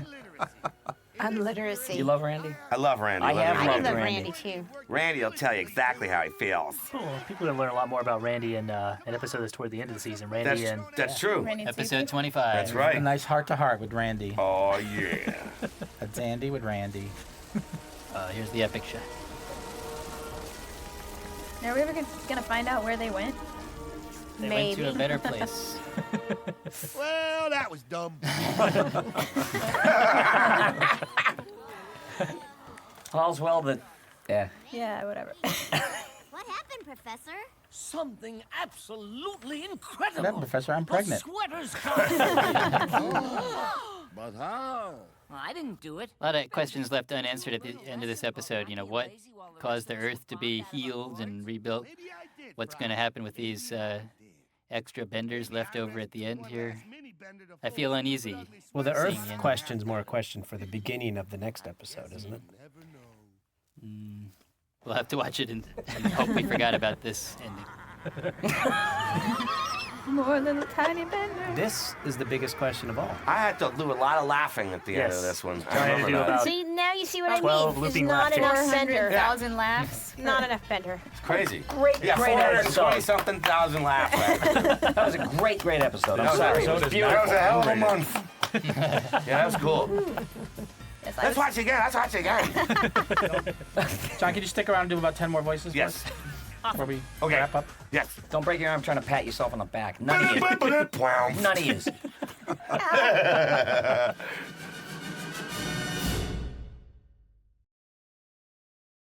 Hello, welcome to episode 6ACV18, The Tip of the Zoidberg, written by Ken Keeler. Air date's going to be sometime in the summer of 2011, and it's directed by me, Raimi Muskies. Did I say my last name right? This is Claudia Katz, and I hope so. This is Peter Avanzino. David X. Cohen, executive producer. Matt Groening. Hello. Billy West, drink up, Shriners. Yes, John DiMaggio. I'm here. Mike Rowe, I'm here. Patrick Verone, no joke. DC Brzezinski reporting. That was a record. That was good. Well, over the years, many times we've faced the question, why do they keep Dr. Zoidberg on staff at Planet Express if he's so bad of a doctor? So we said, why don't we answer that question? And here it is. Sort of like Dr. Smith on Lost in Space. Yeah. But they didn't answer the question, or did No. they? He was a stowaway. Yeah, he No. was stuck with them. These guys choose to keep Zoidberg. They could have pushed Dr. Smith off that ship, which I wanted to do after 2 episodes. And then people may say, well, did we always have this backstory in mind? And the answer is no. we had a feeling there was some old dirt that Zoidberg had on the professor or something that we would someday make up, but we didn't know what it would be until we made it up. Tritonian. This season's really making a nice puzzle of their history together that you could That's try right, to 'cause- put in chronological order, but it would be hard. Right, because if you go back to episode 606 with the Hermes and Bender. Yeah, but also Zoidberg and the first crew of the Planet Express ship. Oh, that's right. and Frank In Welker's the whale there. episode. Yes. Yeah.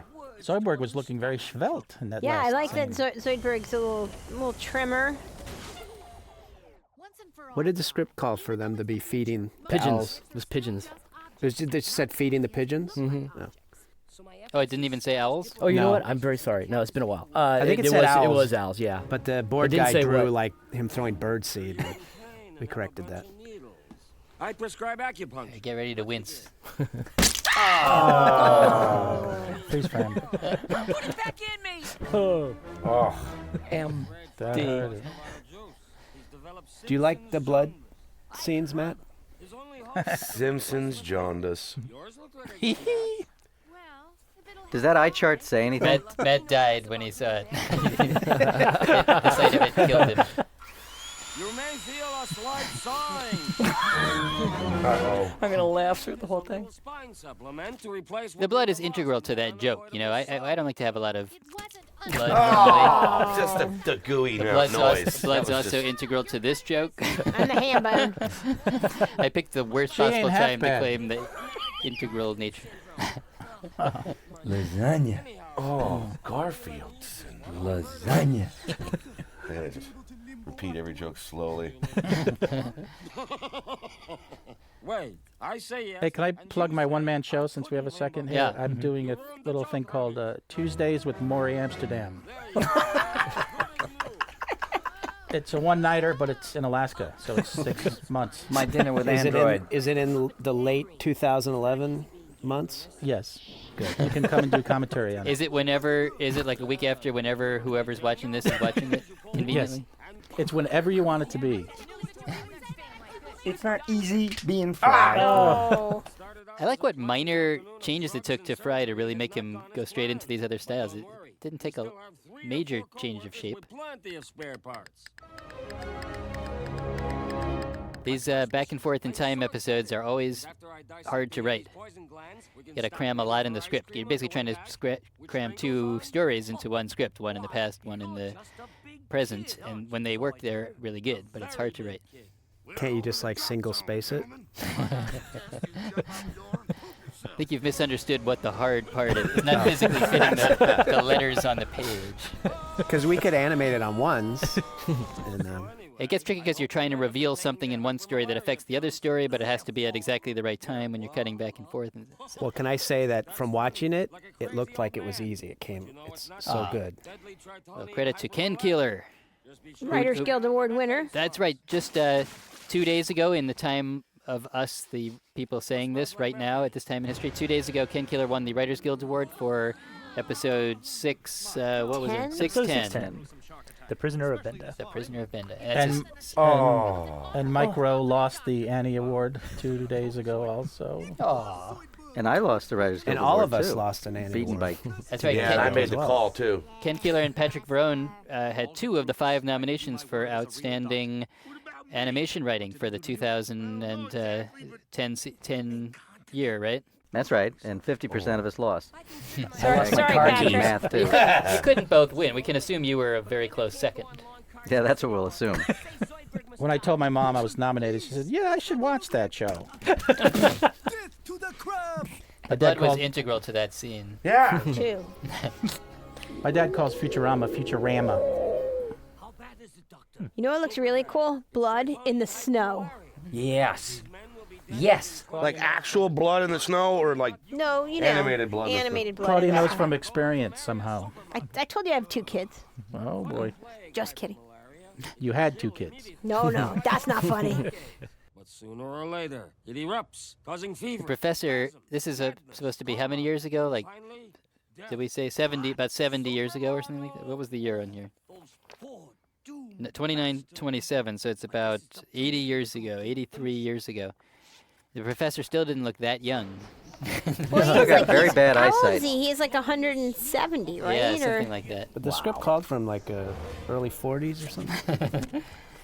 I do remember we actually pitched this story outside in the little park courtyard. For some reason, sticks out. Zoidberg. We demand you fire him. Nonsense. Zoidberg's a fine physician. For aliens, See, that was always our logic. Part of our logic for Zoidberg right from the very beginning is he's not entirely incompetent doctor. He knows alien physiology, just not human physiology. So that's what I would have said before this episode explained things further. It was a takeoff of Dr. McCoy. Right. But cloacals. Yes. Is that... I'm sure I've told this story before, but why not tell you? The logic was, I would think about the original Star Trek, how if I were Mr. Spock, I really would not want Dr. McCoy, who is a doctor of a different species, to be operating on me and taking my organs out. Oh, but Spock was McCoy half always human. complained that Spock's organs weren't in the right place and everything. He's very like annoyed by You're it. like, this medicine would work if you had red blood. Wow. It's always about the first wife. Like they couldn't just carry a little bit of Vulcan medicine or an anime textbook? Didn't Dr. McCoy fix the Horta, the horrible Horta rock creature with cement when it broke? Yes. That was his prescription. We'll do this. I remember like the first time we meet Zoidberg, Professor leads Fry to his office and then runs away. So he harbors no illusions that he's a good physician. Now that's a very blue planet. Why is that planet so blue? It's cold. It's depressing. Cold. It's icy. It's icy and cold. Sad. Kind of looks like a Lorax planet. Now, I want to take a moment here to congratulate Billy West on his performance in this episode, because it is Billy talking to Billy throughout this whole episode. I mean, this is like kind of an emotional conversation between Zoidberg and Professor. Thanks to you. We went into the recording studio. I thought like, well, maybe we'll do one character then the other, or we'll try something different. This time, Billy was like, no, I'm going to do it like I usually do, straight through the scene. He had it pretty much. I think you had read it carefully and decided how you wanted to go, and. We used, I think, a large percentage of take one on these big conversations because Billy just nailed it during both sides of the discussion. It was amazing. David, may I add something here? Thank you very much. This is one of the rare shows where we didn't have a table read either, for one reason or another. I think the script wasn't ready. And so Billy didn't even have the opportunity to test out the material on unsuspecting staff members, crew members. That never got in my way before. We had 2 shows without That's right. What character is that? That's true. I think it's the curse of Raimi, because Raimi had 2 shows without table reads this past season. And were they both? All I know was a light record for me. Maybe. Oh, is the other one Ken? I think so. John nodded out over here. Hey, how do you think I feel? How do you think I feel when you're king of the episode and I get to sit in the lobby and play with the receptionist? Eat Pop-Tarts. Eat bananas. This is delicious pudding. Talk to the Go for it, John. Talk to the engineers. Wow. Unbelievable. The episode right before this was all John, so it's only fair that Billy gets This to is share. Oh, wait, who's the Yeti? Maurice. That's Maurice. Maurice? Yeah, the Snack Alley studios are good, but they're like surprisingly bare. They don't have a lot of options there. Good on everything else, though. So I'm a little fuzzy on the details. It's all straight out of Ken's original draft, I believe. Straight out of Ken's life. I like Zoidberg here, there. That's great. It's funny, I've never heard Peter point that out before, but I have pointed out to several people that that's my favorite drawing in this Well, episode. also, earlier when the Yeti hits the professor off his back, he actually whacks him off with Zoidberg, if you look. Yes. He's swinging him at him. It's one of 2 times this year that Zoidberg's head gets cracked open. Oh, yeah. The other one being in Sometimes the head episode is- 14, Sometimes 614. this head is soft, and sometimes it's an exoskeleton. There's this, the top of his head is hard, and then the bottom is just like a mushy octopus, right? So it's Very a strange. transition point. It's whatever we need for the episode. It sounds like something I would say. So stay with me until the symptoms start. Then put me out of my misery. Professor really had good resistance to this disease because everyone else, he said it can act immediately or lie dormant. It's only laid dormant for about 100 years, right? Every other person seems to have died immediately, and for the professor it lay dormant for 88 years. I'm dying. It's time for you to keep your promise and kill me. This is very difficult, but I'll try, friend. No,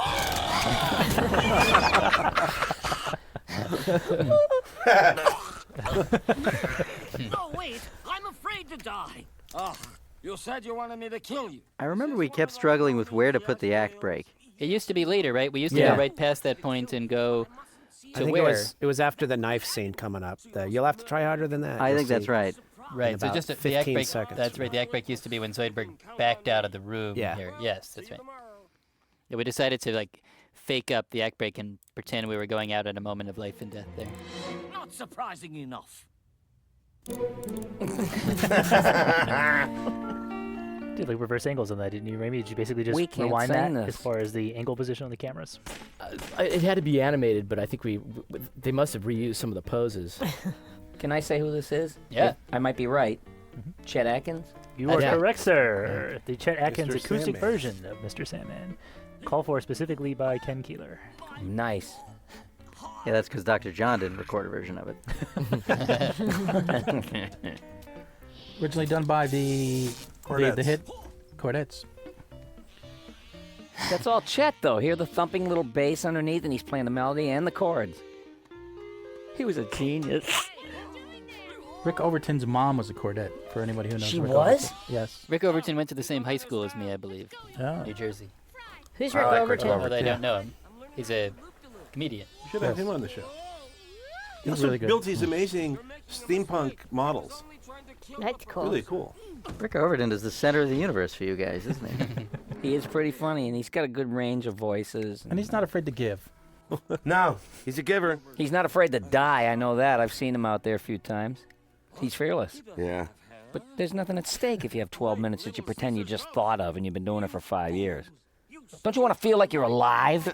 Don't you want to throw crap against the wall and watch everybody go, eee? When I did stand-up, I used to bomb on purpose to see if I can get out of it. I did. Really? Yeah. So you needed to feel like you were alive. There was nothing at stake until you put it at stake. Yeah, why not? Good. You're my hero. Thanks, Mom. I'm sorry. I wish I could have seen you doing stand-up. Raimi, I think you extended that pause there when you gave us your version, and it was so funny that we left it exactly the way you... David, Billy and I are talking. Better than store my antiques in the office. Zoidberg, I want to say when Dr. Zoidberg found that hair on the robe, this is a little bit subtle, but in case it was too subtle, that was a Yeti hair. That's how Zoidberg was that the professor was turning into a Yeti. He found a white Yeti hair on the professor's robe, you see. He's what? Well, I like you adding I that wish I'd line watched that this first. Professor doesn't have any hair. We have a situation, Mother. This creature tried to sand. Yeah, Raimi noticed we wedged in a line voiceover there, where Zoidberg says, the professor doesn't have hair. Yeah, we really thought that area needed a little more clarification. go and stooge the hell out of here. We're on it. Here comes the reveal of a character's first name. Always good for comedy. John Zoidberg. It's been a long Not Not John, we've revealed that before. Not too bad. Last year I took a bus trip to the Grand Canyon. Later It's I'll coming show you up, the you'll pictures. sooner or later. Do you ever regret it? He hasn't already said it? I like this scene because it gives Dr. Zoidberg so much dignity to just be on this, equal level with Mom here somehow, unlike any other character we've ever seen.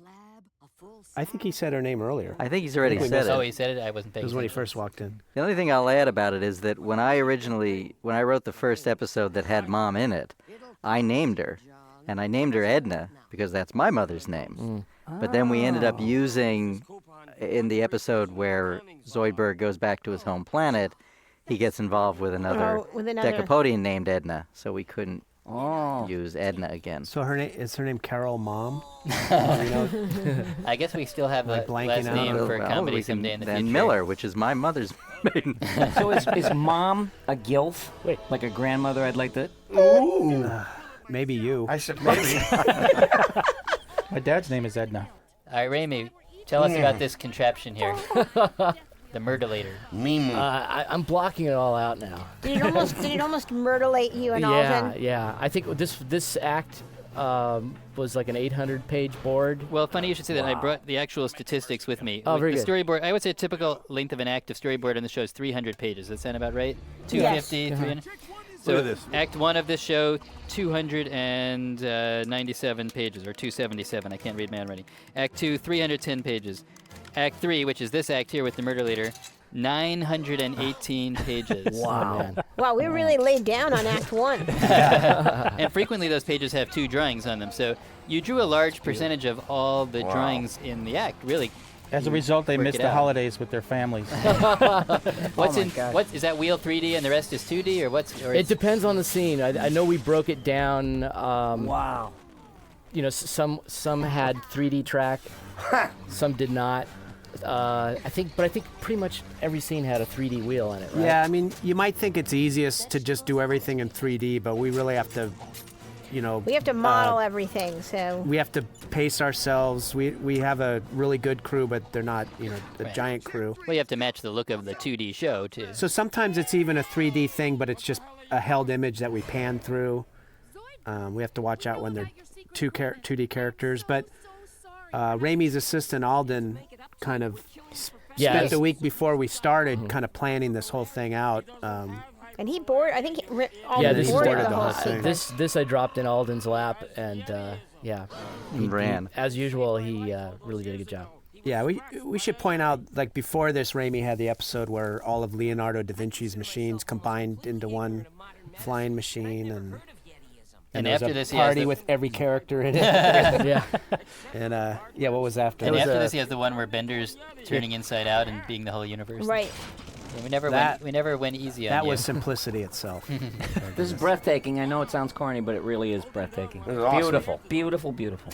Well, as I always say, exceeding our high expectations. Another Yeti? Yes, the same jerk that once gnashed on me like a shrimp toast. I will say, in an early version of the story, this may kill you animators here. The Murdalator was not in it. In the earliest version, we had an idea, although never well worked out, where the professor would appear to have died, and then Zoidberg would take him back to Triton to give him a decent burial, and somehow, for some emotional reason, back in the place where they met and all that kind of stuff. And only once he was there would he realize, no, he's not dead. He's turning into a Yeti, and he's in this coma-like condition, and he would then cure him there. But we never could work that out. And so instead we called for a giant contraption. So you see the Murdalator was your next step.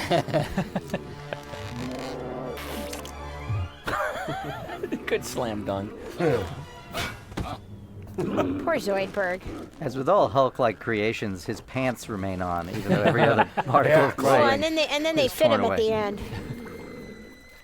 I've been there. Was that clear what was happening to everybody? That's a subtle point. The water evaporated, it got lighter on that side of the balance, so it tilted. All the discussion made it hard for me to follow. I think it's It's clear. funny that all the water had to boil out before it actually starts moving. Yeah. They really cut it close on their measurements. Maybe that was mercury or something? Here you did allow us one concession by taking out, like, robot hands juggling sharks or something. right. Yeah, it really we asked you to simplify it, so that was what We came simplified it to 3,000 ping pong It broke our balls. hearts, but we gave in on the juggling sharks. I thought you did the storyboard of it, though. Where We they were probably did. designed. Yes, it was in the Probably storyboard. did. Yeah. DVD extra. Professor's physique has improved from the body switching episode when he was just basically a spine with skin on it. There's nothing like a healthy old geezer. It's the feel-good movie of the summer. People always ask when they see this here around the office, is the poison on that salad from being cut by those poison blades? Blades. Probably just enough to make your tongue tingle like the fugu fish, right? Well, originally, like, Just Bender enough like poured Olive the Garden. poison on the salad, too, right? That's Olive right. Garden.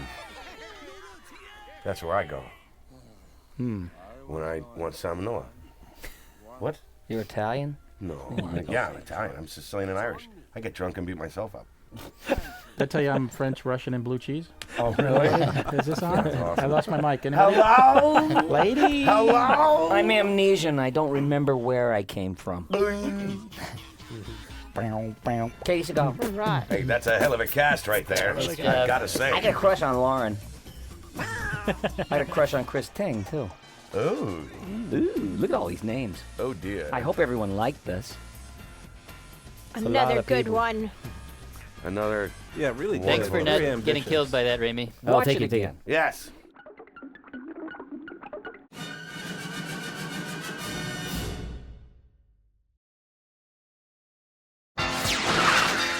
Greetings, Futurama fans, first-time viewers, and all our ships at sea. This is the audio commentary of Episode 6, ACV-19, The Ghost in the Machines, written by me, Patrick M. Verone, directed by Ray Claffey, air date to be determined sometime in the summer of 2011. To my right. Pat, I'm talking. Claffy. Mike Rowe. John DiMaggio. I'm talking, Pat. Billy West. Phil Lamar. Matt Groening. David X. Cohen. Peter Avanzino. Claudia Katz. Ray Claffey. And we're on. We're And rolling there's a giant tape here. sausage. Just in time. Wow. Do we have to hold hands? Okay. Why are your clothes still on, Matt? Come on, get with the We program said here. shoes only. All parts. Delicious. Once in a while, we just put something in the script like a parade. This is one where I would say genuinely, we really didn't think about the amount of work that goes into animating a parade Can and I doing the point out sounds that for a parade. Parade. An animator will tell you a parade is a pain in the ass. Right? Am I right? I'll tell you that. Every time we get one of Pain in the these ass. shows, we go, how many episodes do we have to do before it doesn't seem inconvenient to do a parade? Come on, they're all going in the same direction. How hard could it be? Well, you said they. They are all going in the same direction. I love a tirade. Isn't it all done with computers now? That's just the Jamaican pride float. All right. Nice. Yeah, man. That's my favorite float. I always feel like all the Jamaican jokes come from Mike Rowe. That's because I'm on the junk, baby. Oh, look out. Cannabis inspired. Hand in the dip. Or thinking, So the only anecdote that I've been trying to get out about this episode is that Better be good, Patrick. it was originally supposed to be one of the first when Futurama returned for its 6th season. So it would have been even on the previous DVD set. Right, Yeah. but since it's not, that must mean that, in fact, we broke the story in, summer of 2009, and then decided to wait because it had a kind of Halloween theme to it, as I recall. And we decided that it might be something that would be better served to air in, I don't know, the end of October. Right, because we didn't yet know that Comedy Central, our network here in the United States, was going to air them only in the summer anyway, so it was a I was moot going to point. say, like, when you were saying that Yeah. in August? Right, well, this was so far in advance of, that kind Right, of of scheduling knowing. process that we thought, oh, maybe we should save it as a Halloween special episode. So we put it on the back burner. But then, come a later point in the season, We had run out of ideas, and so we said let's dust off some of those index cards on the wall. And by the time this airs, it'll be on Logo. and probably by that time we probably knew we weren't going to ever air it in Halloween. So it was like, does this episode still work? Sure, I had already forgotten at this point that it was going to be intended to be for Halloween. So I don't think it matters. no, ghosts are anytime. Are you guys still out of ideas? You got an idea? We'll find out. So I was saying in an earlier commentary that this show is generally filthy and that there's garbage on the ground a lot of the time. And of course I haven't seen any now that I made that comment. But one of the other things we've noticed lately is how much the design of the Planet Express building requires pipes that come out of the wall and then go back into the wall. This is how it works in your home, Patrick. They don't come out of the wall. There's a lot of pipes that don't do anything in my house. but see, I got a lot of pipes in my house. That's how the pipes are working. I don't know what kind of pipes you're using. What does that mean? But the Smoking. pipes I got. Oh, okay. brother. Thank you. See, I didn't go there. Patrick with the ships at sea reference. How old are you with ships at sea? I'll tell you that much. Why am I I can talking like comment this? on the dirt on the ground if you'd like. Was there dirt on the ground? I wasn't looking. There was outside the. I'll see. There we go. The views expressed in this commentary. That was an ad-lib by John DiMaggio about tell your mom I said hello. I love that line. Just so casual. Matt, the suicide booth has returned. Yes. from episode 101. Suicide Booth, the thing that Fox really, really didn't understand. And which was apparently created in 2008, according to the pilot. Suicide Booth since 2008, which is now in the past. This is the first time the Suicide Booth's actually been successful with someone. I was going to say they're of our notoriously yeah. unsuccessful. Bender has tried a few times. Once he Yes. fell down to the League of Robots headquarters when he tried to kill himself. But I this is think the I first time probably you mentioned actually this before. succeeded? Suicide Booth came about when I was in the 6th grade. We had a fake little Sorry, notice that fairy pipe. tale called Slugonia about slugs, and they used to commit suicide using suicide booths. Oh. And that secret, and that the slugs, and Were they there were like salt slug in there? creatures, and then then they were secretly the bottom would open up, and they would go down, and they'd be sold into slave labor. Slug slavery. This is a story you wrote in 6th grade? Yeah, 6th grade. Nice. I can go on and on and on and on. That was deep. Oh, and guess what? The leader of the Slugonia was named Hobart. Hey Ray, any inspiration for the form of Bender's ghost there? Well, there is that Casper ghost that you might know about who has the same No, it doesn't ring a similar bell. kind of tail. But I'm just wondering, is this the first time that Bender actually did, die in an episode? Like actually gone to go through hell. with it and end He's up been in hell, but he was alive in hell, right? Yeah, he was True. alive. Are you That, thinking? I don't know if he was. that trash can, by the way, I did pitch to the toy people. I thought it would really be a cool thing. Now we have seen robot ghosts before, back in the Where Car episode. That's right, when Bender had to spend the night in the haunted house. There were robot ghosts in the haunted house True. there. So we saw? Yeah, they came out of paintings, I think, or didn't they? Yes. Yes. Yeah, some unholy modem had seeped into the groundwater. Unshielded, unholy modem. Isn't it obvious? Life in Hell. After working here a couple years, I was just always wondered, what voice does John do? I'm not. Couple years. I'm not sure. He's a robot devil. Oh, Now wait, who's the Now, who robot is the devil? robot That's our devil? guest star. None Rita other Moreno, than... ladies and gentlemen.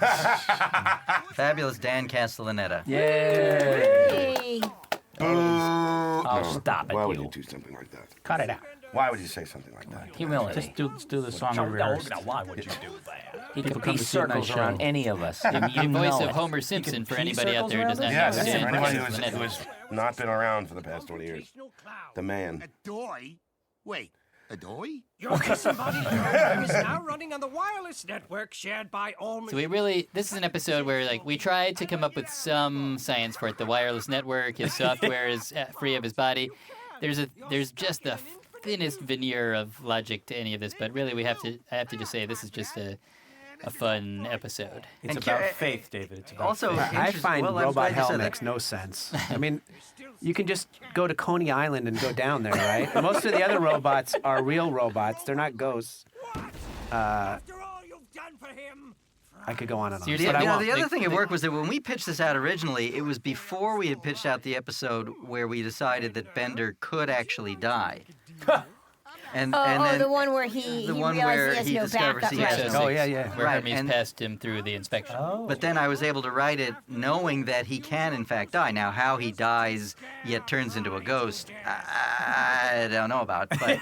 But it's still, it makes a little more sense in this series of the show as opposed to pre. If you say so, man. That makes sense. Yeah. Is that a diploma? What's the diploma on the wall back there? This is Welcome to Robot Hell, the hit song composed by Ken Keeler and Chris Ting for episode 109. Award winner Ken Keeler. Yes. I keep pitching an episode that falls on deaf ears of the professor joining a fight club. Anybody? Is that a special short episode?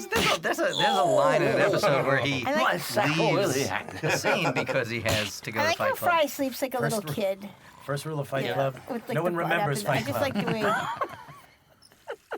Aw.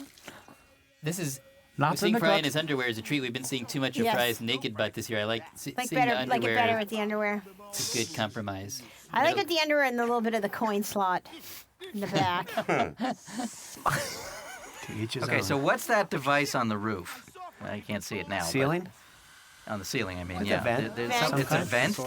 Okay, and then what are those pipes that go in and Leave the and they pipes split alone. and With then the pipes. It's called design. It's the future. In the future, there will There's be no reason pipes. the Guggenheim is wider on the top than the bottom the either. internet. Wait a minute. Kennedy Sure said the is. future is That way now, you- so we that missed way it. when you go down, They're it's pneumatic tubes when people come and do a transaction. How do you think stuff gets through that air vent, Pat? Come on. When someone asks Patrick what he does for a living, he says he works on that pipe show. Pipe-o-rama. Well, he works in the show with unnecessary pipes. Pipes and I guess they're conduits for wires too, because there's all those wires that come out of the wall.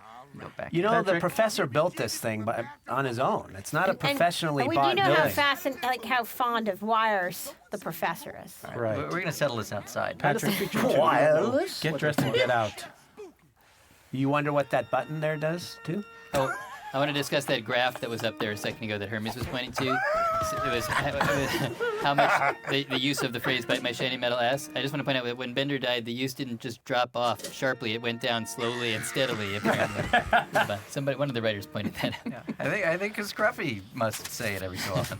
Every so often. I love it. I'm telling you, something supernatural is happening. I'm scared to death. Stop being ridiculous. Let's have a debate here. Is the movie Ghostbusters still ripe for commentary here, or maybe specifically Ghostbusters 2? I think this joke is about here. Ghostbusters It's as 2 relevant audience as zero. new Well, he's using a phone from the relevant period of time, so why not a joke from that period of time? Right. Ghostbusters they may even be in the theaters by the time this comes Yeah, out. no, it's Ghostbusters 3 with. It's re-relevant. Superstitious nonsense. I'm sure that whatever is happening can be explained I saw by the porn version of Ghostbusters. Anybody? No, what was the name of it? I didn't have it. I thought somebody would. Post-Gusters? No.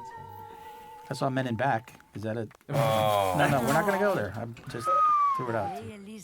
This is Tress McNeil as the Independence fortune-telling booth, and she was also in that Where Car episode Yep. originally. I think. She's been in a couple, right? Yeah. You mean the fortune teller booth? The fortune teller shows up. She's one of the Great movies, too, I character. think. I'm sensing something. Oh. a ghost? There is no such thing as ghosts, you donkey monkey. It's a robot ghost. It's interesting, like somehow this robot we take a little less seriously than other robots, but I don't know why. It's like she can't move. Oh, because she's stuck in the locked in her booth. Tell him, you baggy old crone. Really, she's no better than a vending machine, really. But she could be the smartest being in our universe for all we know. Not anymore. Hallelujah.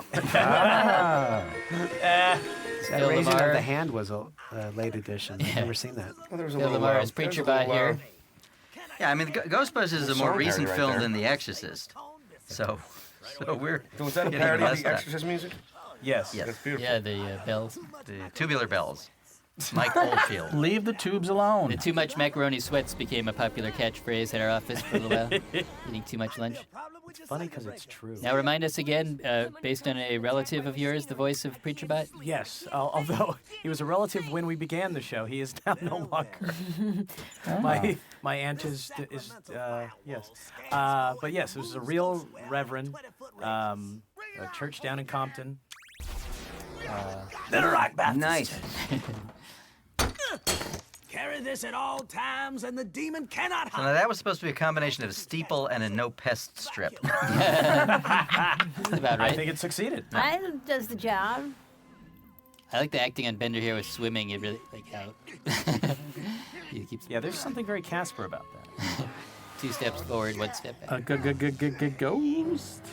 Hello, mister. Oh, hello, little. Casper would be like, look, a mailbox in the mailbox. And the mailbox would run away. You have to do anything different with the backgrounds when you have a translucent character, or do you just like hope for the best when you're going to see what you see through? Are you asking me, David? Well, you have Just to have plan, to right? place things carefully so you don't see someone else's dialogue through them, I guess. Or Okay, Billsy, Fry's dead. A ghost! Sometimes if something detailed is behind it, we'll just erase it. You know, the confusing thing for me on that was that it was a hologram of Fry yelling at Fry, who had his mouth open, and it was hard to tell which was which. So, Pete, you'd say that you would erase things like pipes? Sometimes. You happy, Patrick? I'm always happy when I'm with you, Mike. Oh, if only you meant it.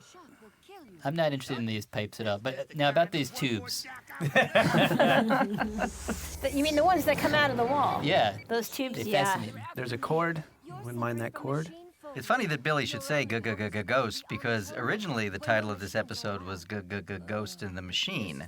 Really? And yes, and then it was changed to Ghost in the Machines, which That's is a not more as funny. appropriate.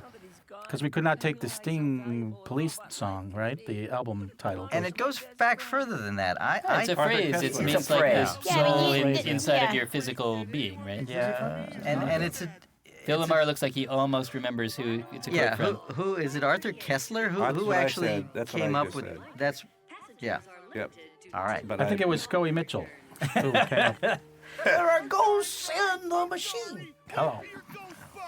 Well, I love wooden That's technology. the best so this Scoey is Mitchell my impression I think I've ever I'd made. like to point Only out that Scoey I went to Mitchell. college in Lancaster, Pennsylvania, the home of the Amish. The home of the Amish. Or one of the homes of the Amish. Which school? Where'd you So go? then you've ridden in one of these wooden I spaceships? have not ridden in a wooden spaceship, but I've been stuck behind a wooden spaceship on a single-lane highway and been very annoyed. Oh, wait, how do they do the cockpit? Oxes. No. Is that because that didn't look like glass? Sometimes our glass looks like that, blue. How many times have the Amish visited an episode here? Not enough. Not enough. Not enough. I think one. Right? They do make good graphics, unless Fry makes them. It's a nice cue by Christopher Ting, our composer, a very long, Beautiful. unusually long visual A takeoff run of here the with movie just music. Witness. Which Oh, so his beard is removable.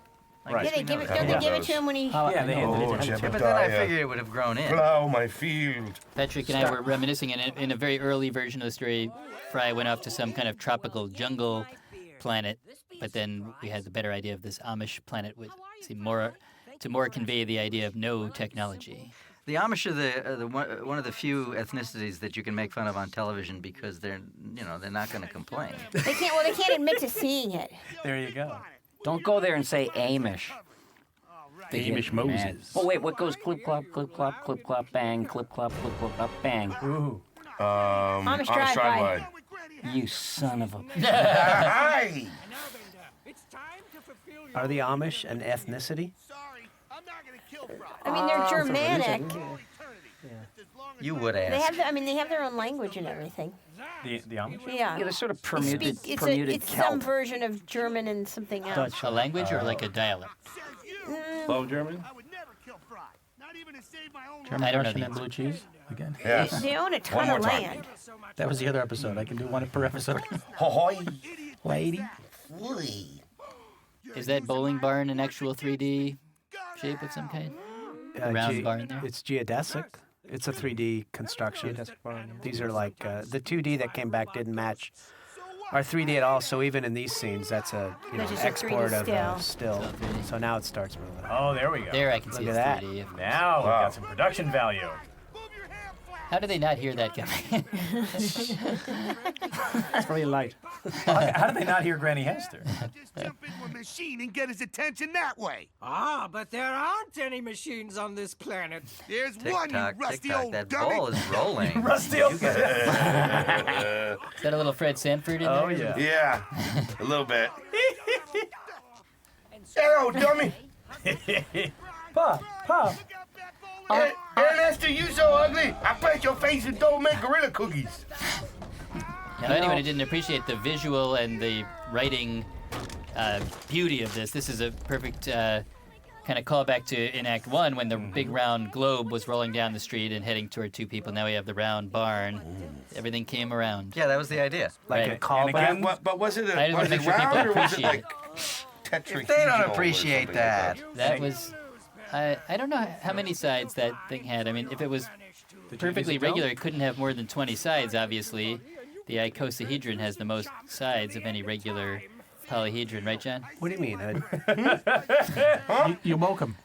Oh. Is that right, Tracy Morgan? A geodesic dome can only have 20 sides? No, if every side was exactly the same shaped triangle and all the angles the same, 20 is the most sides. I don't think this one was like that. Could have. So something's You didn't say you wanted us to say that. So something's not perfectly regular. Somewhere. Well, you didn't ask for it to be. No, it looks great. It looks good. Well, it's flat on the Patrick, bottom. you know the pipes on the outside? You know? I'm not talking about pipes. I'm over that. Let's talk about gates in heaven. Now we had an interesting decision we had to make here because originally we recorded Billy doing this voice as the same voice he did for the God bot that was in outer space. The galaxy being. The galaxy being. And then there was a lot of discussion in the room like, no, this isn't the same guy. Well, does it matter? Blah, blah, blah. So then we decided, Phil Lamar, you're God You bot are now. God. I am Godbot. And a darn good one. Just to make sure no one could get too confused. I just think it turns out Bender's pretty useful. When he's serving himself. Yeah. I'm back, baby. Back from the dead? I'm back from lots of stuff. I missed you so much. Hey, wait. Did you haunt me? Really wrecked this episode. We didn't know how to answer that, so we didn't. Really? Way to do it? We had about, at various times, added lines after that, and We had took the them out, answer put them in, yes, put we them out. had the answer no, and in either case. The problem is everyone saw what happened, so the question doesn't really require the viewer doesn't need an answer. That was awesome. So is this show 3 seconds too short now? Because they didn't answer? I think it was answered over the credit at the end, and so music for the. We added 3 seconds of pipe shots.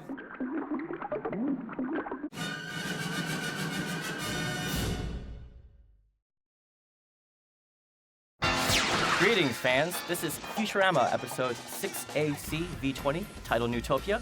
It's written by J. Stewart Burns. It's going to be airing sometime in the summer of 2011, and it's directed by me, Edmund Fong. Hello, this is Lee Supersinski, producer. This is Eric Horsted, co-executive producer. I'm Stuart Burns, the writer of this. I'm Dawn Lewis. I play La Barbara and Amana, the fridge. Hey, man, this is David Lee Roth. I play the robot. Hey, come on, man. John DiMaggio. This is Helmer Prexy. I'm in charge of this nonsense for Fox. I'm sitting here commentating and mostly watching to see who's out of line and who isn't. Hey, man, I'm going to be a big problem. Thank you, Billy. This is Matt Groening doing DVD commentaries. Matt, do you have to go on and on like that? Jeez. This is David X. Cohen, executive producer. Since when? Why didn't I know this? This is Claudia Katz, producer. Hey, Edmund, this is your first episode you directed. Yes, it was. Nicely done. Yeah, don't screw it Thank up. you very much. I think that's too late for that now. But you were working on the show as a storyboard artist. For Correct, some I time. was. So And then assistant director. And I got moved up to this sweet position. And Stuart Burns, what's your connection to this operation? My connection was I was sitting somewhere else and got a call that there was an episode that needed writing. That's news to me. Don't beat around the bush. Where else do you sit these days? Well, I should be. I will sit up here doing Simpsons commentary occasionally. I'm getting it. Simpsons, The man. Simpsons. dude. Hey, are you in trouble for being here right now? Am I supposed to be mad at you? Only if do Matt I Groening pay finds you? out. Only if Matt Groening finds out. I did make a phone call. Stuart Burns writes for The Simpsons now, along with former Futurama writers Jeff Westbrook and Bill Odenkirk. They really rated our staff when we went off the air the first time around. Curse that bastards. You got the good ones, though, David. I just got a Twitter that said, make these gold bricks talk about the episodes. Personal lives. Anybody have a lunch menu? So what just happened? What just happened there? Who is who, as a matter of fact? The thing we didn't talk about that I liked was that Segway type device with the feet on it. But now we've talked about it, so let's move on.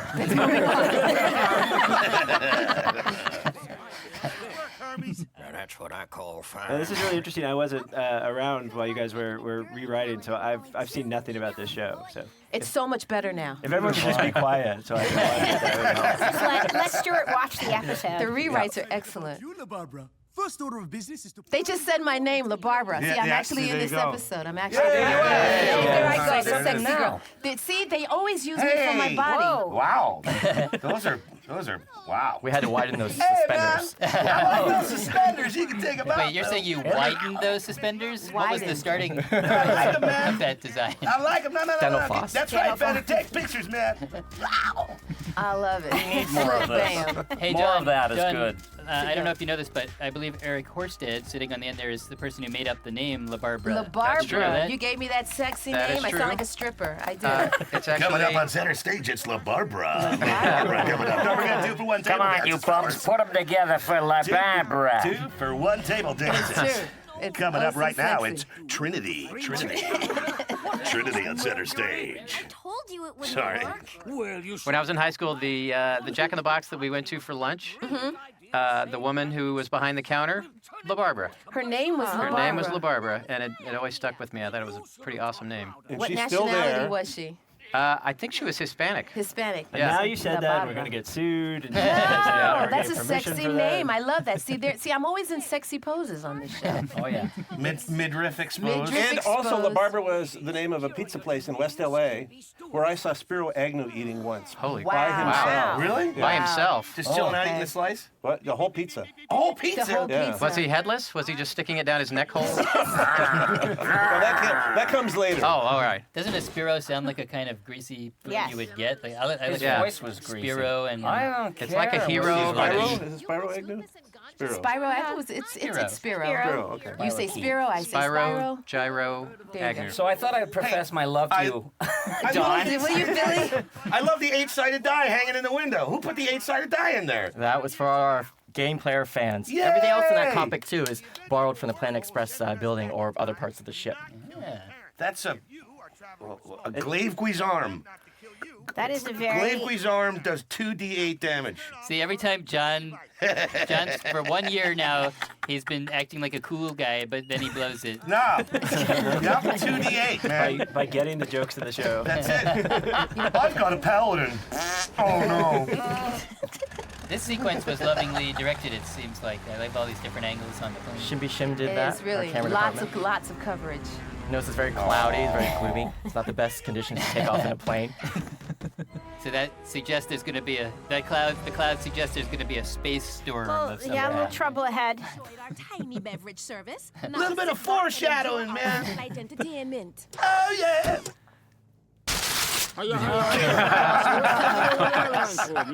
We offer you 2 choices, but they're always That's, out of you see, that's Victor, or Victor, I should say, in the background there.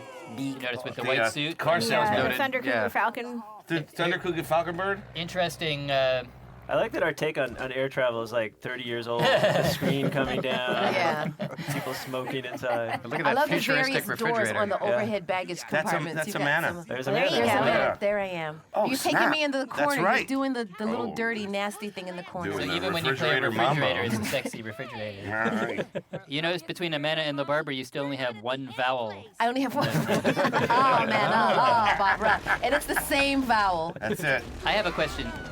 Why are they screaming right now? What are they? They're in empty Space. They're just going to keep floating. They're going They down. want to keep floating. Now, I will add, it turns out they are going to actually crash, but they don't know that. You think they would probably assume they were perfectly Where are safe. they? at Are this they point. got to be You would orbiting think at so. some point, right? Gravity, and they're being thrown around, right? I guess they must have. We didn't see it, but they must have activated the crash gravity. You think? Makes you feel like you're really crashing. Now, this rock planet was fun to do. We, for research, I took all my Futurama action figures and took them out to Joshua Tree National Park with rock outcroppings and photographed them in interesting dioramas. Wait, to I'm get a sorry. You scale. said Futurama action figures? We have action figures? Yeah. Oh, yeah. Is there a La Barbara action figure? I hope so. Are they like life size? I have a feeling not. Are they It's life size? yeah, it's inflatable. Not yet. Well, I think some people at Rough Draft have life-size ones. I So want wait, La Barbara in my closet. So are any of these formations, Edmund, any of these formation stuff you actually saw, or just inspired by? Or Everything's inspired by. Ah. I just woke up. How much did this cost to do this? Oh, this guy is obviously inspired by. Oh, I forgot his name. I didn't do my research. This is inspired Star by Trek. the original Star Trek with the. With rock Captain monster. Kirk and the Rock Monster. Yeah. I saw that. They, Yes. they help me, Spock. That Yes. episode. The good versus evil episode. Oh, the thing I was going to say is there's such a big crowd here, 8 male and 8 female characters, that there's actually 2 characters who never say a line in the whole episode. Strangely enough, there's Victor, I pointed out, and It's April, right? April, who was the professor's love interest in the episode 300 Big Boys. Victor said a line in one of the versions. He used to, yeah. Just like with 16 characters talking, we had to take some trims, and those 2 ended up with no lines when all was said and done. Well, that makes you feel like they're going to be the first ones to die, like in Star Trek. Oh wait, and there's who's the guest star playing the rock monster, David? That's Dave Herman. Oh, he's awesome. He is awesome. We were lucky to get him. He's that He's good. fantastic. He's very good. Here's another subtlety. I guess this was an animator's choice, or did we call this? I don't remember. But this guy emits 3 different kinds of flashes. So you just saw the red flash, which is the "I'm just gonna knock you down" flash, and then later there's the I believe the blue flash is the transporter flash that moves you from one place to another, and the green flash affects your gender. So Right. 3 We different decided to colors. have 3 different ones to make it more difficult for production. And sound effects, Travis sound Powers. effects. And you can, if 2 flashes go off at once, you can figure out what color that would be using like simple color table or something. It sounds like you need cliff notes, though. I mean, is there a key for that in the description so you know what's actually happening or no? Isn't that a good review for the series Futurama? It sounds like you need cliff notes. You sound like you need cliff notes for that thing. You do have to pay attention. In your face, decumbent urinators. Oh, we have to talk about that. Eric, were you there for that day? The decumbent day? Decumbent I urinators. don't believe I was. Sounds like a Ken Keeler. That was like a 2-hour, again, one of these things, insight into the writer's lives. We spent probably an hour or 2 discussing the word decumbent with the OED, Oxford English Dictionary, sure. out unabridged. Decumbent is not quite appropriate there, but it sounds funny. But it actually means unable to support its own weight, and usually applies to plants that just kind of flop on the ground. But, it just sounds I feel very insulted. So do I. Exactly. Was Ken? Did you write that, Stu? Decumbent? No, certainly not, because I'm learning that word I right think now. it was. It's probably yes. probably a Ken Keelerism. I'm Was guessing. Ken? So Ken was not arguing against that. The He use was of the arguing. word. I think he both put it in and argued against it. Okay. At the same time, there you go. Was Ken in a rain outfit on a sunny day on that particular? If you notice, during that this is an particular episode argument? about men and women. The men are lost in this geography that's supposed to resemble the female anatomy and vice versa. What part of the I thought female it anatomy? actually looked like an ass. Now, I'm curious, what part of the female anatomy is it supposed to be? We don't know. I have no idea what I'm thinking. I'm sorry, I don't see what you're getting at. What's going on here? I'm gonna I'll point. tell you That reminds exactly me, though. what I'm you gonna know. point out the shot later that I didn't really notice the first time around, and then the 3rd time I watched the show, I noticed that you got a big laugh out of me for how unsubtle the phallic symbol was later in the episode. I'll point. There's a hilarious cut later. Okay. I'll point it out. You can tell me if it was intentional or not. It would have been nice to shop at Tommy Hilfiger one last time. Okay. It wasn't So what part of the male anatomy are the women supposed to be lost That in? was in the last shot. There was a lot of columns. A lot what? of columns. Can we do the That's hand gestures on the There was a lot of, DVD? there was a lot of big black columns. Big black columns. Big brown columns. Big brown. Okay. All right. Resembling the male, the strong male forearm. The big black ones. Yeah. Okay. The big All right. brown ones too. Speaking of that, whatever happened to Woody Strode? He's doing a Western somewhere. Love him. Noble Pursuit. Gonna ruin my figure. I love her. I do. Gonna ruin my figure. Oh man. I love her voice. Originally, she wasn't rubbing her side. I love this planet. This planet is really different from any planet we did before. I really like the designs here, and I like the fact that we have a rock alien, and he kind of seems like he would have evolved on this rock planet. It all makes good sense to me. It was a lot of fun exploring all the different types of rocks that the script called for. That's why women don't like fun. The important thing about all planets in Futurama, there's like one kind of theme to the whole planet, generally. Okay. One city. So What's this is that? rocks and what? Calcite? What is that? That's fluorite. Fluorite. What are you doing with Bender's shiny metal Calcite behind him. None of your biz, Marquis. Wait a second. What's that do in your ditty bag? That dua, the ditty bag, also is representing a female anatomy as well. Ah. Nice okay. going. This whole sequence is very PJs-esque, I would say, if anyone remembers the Eddie Murphy show. The I used to do PJs. voices on that show. Did you? Yeah, I did. That was a great show. It was a fun show. I was the voodoo woman. Imagine that. I'd like some of that brown fructose right now. Look at that. Is this on? This is on. Oh, wow. Just here to watch. It always seems like we start these shows. You're talking about this show that's going to have a giant crowd, men versus women, but then you always find you've got to pick some characters to represent the group a little more specifically. So this worked a lot better once we kind of zeroed in on Hermes and La Barbara to be one particular couple to represent the male-female dilemmas. Okay. Production thanks you for that. Yes. What's the thing? Are they our only married couple in the series? There's I guess Amy's parents, if Amy's you want parents. to count. I learned that from a movie. Some good liquid metal.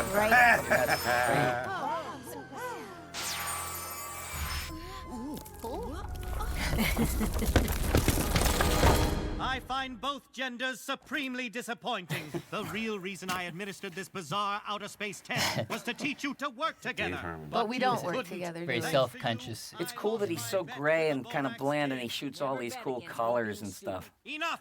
Your gender differences so have great. kept you from achieving harmony. There And is I only thought of one today, way to resolve before I this came here. Iron the Kookaroo. Iron the Kookaroo. Episode 322, you mean? Yes, exactly. With Dave Herman. My antenna! My Jigger! My gonopores! Every time we saw this, we kept giving the note make Leela straighter. Yeah, the Right. chest had to be flatter. She went through several rounds of flattening. That one I did actually look up and put in the original. Which one? Gonopores. So what is the definition? I don't know. It had something to do with lobsters or something. Lobsters. Very appropriate. Okay. Oh, that's right. I remember we looked at. There was some other thing like pedipods. There's some other terms we could have used. We considered. I think we stuck with gonopores. So I'm really curious. Whose fantasy is this? Men without male parts and women without women parts. Whose fantasy was this episode? Lee, put your hand down. I can't see that. I mean, seriously, how often do you envision yourself without what you were born with? And When I'm running. When you're running.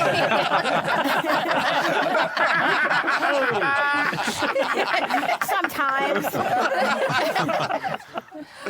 Companionship is inoffensive. Basically, once we had the general idea for the story, we wanted to go through all of the possibilities. So we could switch them, but then we're like, well, what else can we do? Might as well do Strip everything them. because we're not going to probably come back to the gender-changing subject again. So. Never say never. It's you. Why do you want your Now, genders? the Borax You seem Kid. happier without them. Where did that come from? Yeah, I don't Being know. happy, it's about loving and Did he just say Borax Yeah, Kid? Or he did did. he- Yeah. He Okay. did. Now, did you write that in, or did that was? It started out as just a joke here, implying that there was another guy on this planet named the Borax Kid. There was never any plan for the Borax Kid to come back, as he's going to at the end. And I saw the script, and I had given some instructions while I was working on a different episode. And There's then the the next green time I came back, the Borax Kid actually existed and had a huge part at the end of the show. I surprised. handed the script in, I think, with no mention of a Borax Kid. And a week later was the table read, and it suddenly, I think it was all about the Borax Kid. So we'll return to the subject of the Borax Kid when we see him. And there were a lot of writers giggling the entire table read, waiting for his big scene too.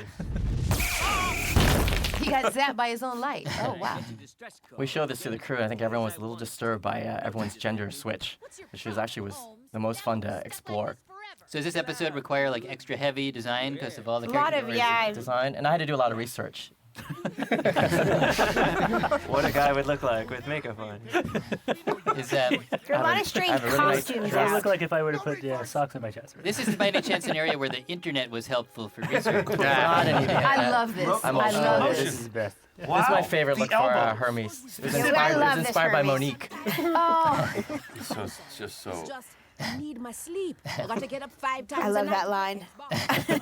line. That's straight from Stuart's draft. Is there? Yeah, maybe. Did you know there are more than 2 feelings? I only need one feeling. Love It's, for you, wife. Coming off the end of this scene after the famed Manglish Yes. line, this is the cut I was taking. That's it. This is the phallic. Yes, get ready. Here we There you go. go. Really penetrating the scene. Subtle. What just happened? Speaking of your men, Wait, Billy said, what just happened? What just happened there? What was that? They're playing cards. Smell bad. All right, I just got a tweet. One of the koi in my pond died. As you see Bender Shucky coming up darn. in this scene, that's my little, his outfit is my nod to the late, great Alexander McQueen. Yeah. Very nice. Guys all laugh and buy me stuff. Anyway, Planet Express is still facing foreclosure. Neither gender comes off too good here. No, not well at all. What about the girly calendar? Well, that Now, Stuart, there was strangely enough, in an early draft of the script, there was this crazy thing where Amy's parents came in and saved the day. Let me back up. There was a draft where early on, Amy's parents were considering buying the building for some reason, and at the end they came in and did buy the building, which Who saved cares? the company. What's this? Oh my God. That's just nasty. That's just nasty.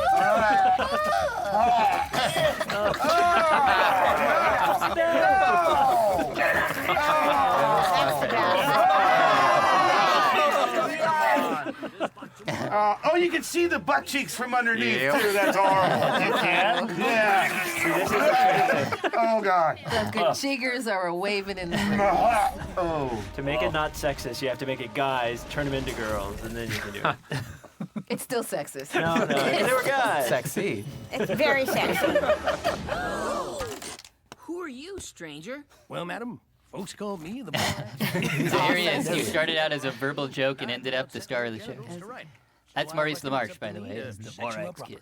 It looks like a combination of Colonel Sanders, Ricardo Montalban, and Cab Calloway. Sounds about right. Somewhere in there. Yep. Girls are back. Am I mistaken, or did her girls come back in a About bigger? Yeah, 3 times their normal size. That's great. Like better, my love, being a man or a woman? I don't care what. Oh, so anyway, yeah, so instead of using that whole thing with Amy's parents, we did that one line, good thing we sold enough calendars. That was the wrap-up of the conversation. You kind of got it over with there. There's 2 less characters to animate and all of that. Yeah. We can close our airline and go back to doing what we used to do. Down to the landing. Sounds like the Feldspar Queen is about to set sail. Folks, watch your genitals now. Giddy up. And that's that. My favorite. What I miss? Yeah. Ooh, yeah. Nice to have him. I love Great it. job. There we go. And bonus, this is fun. I'm guessing this wouldn't air on TV because they rarely air closing credits. But for you DVD viewers, these bonus images. What say you, Fuzzy Britches? This was originally supposed to be a whole set of outtakes from the photo shoot, but time was pressing, and it was 2:30 in the morning, and all of a sudden this image of Farrah Fawcett came to my head. So there we go. I'm leaving. You know what? I'd watch this show.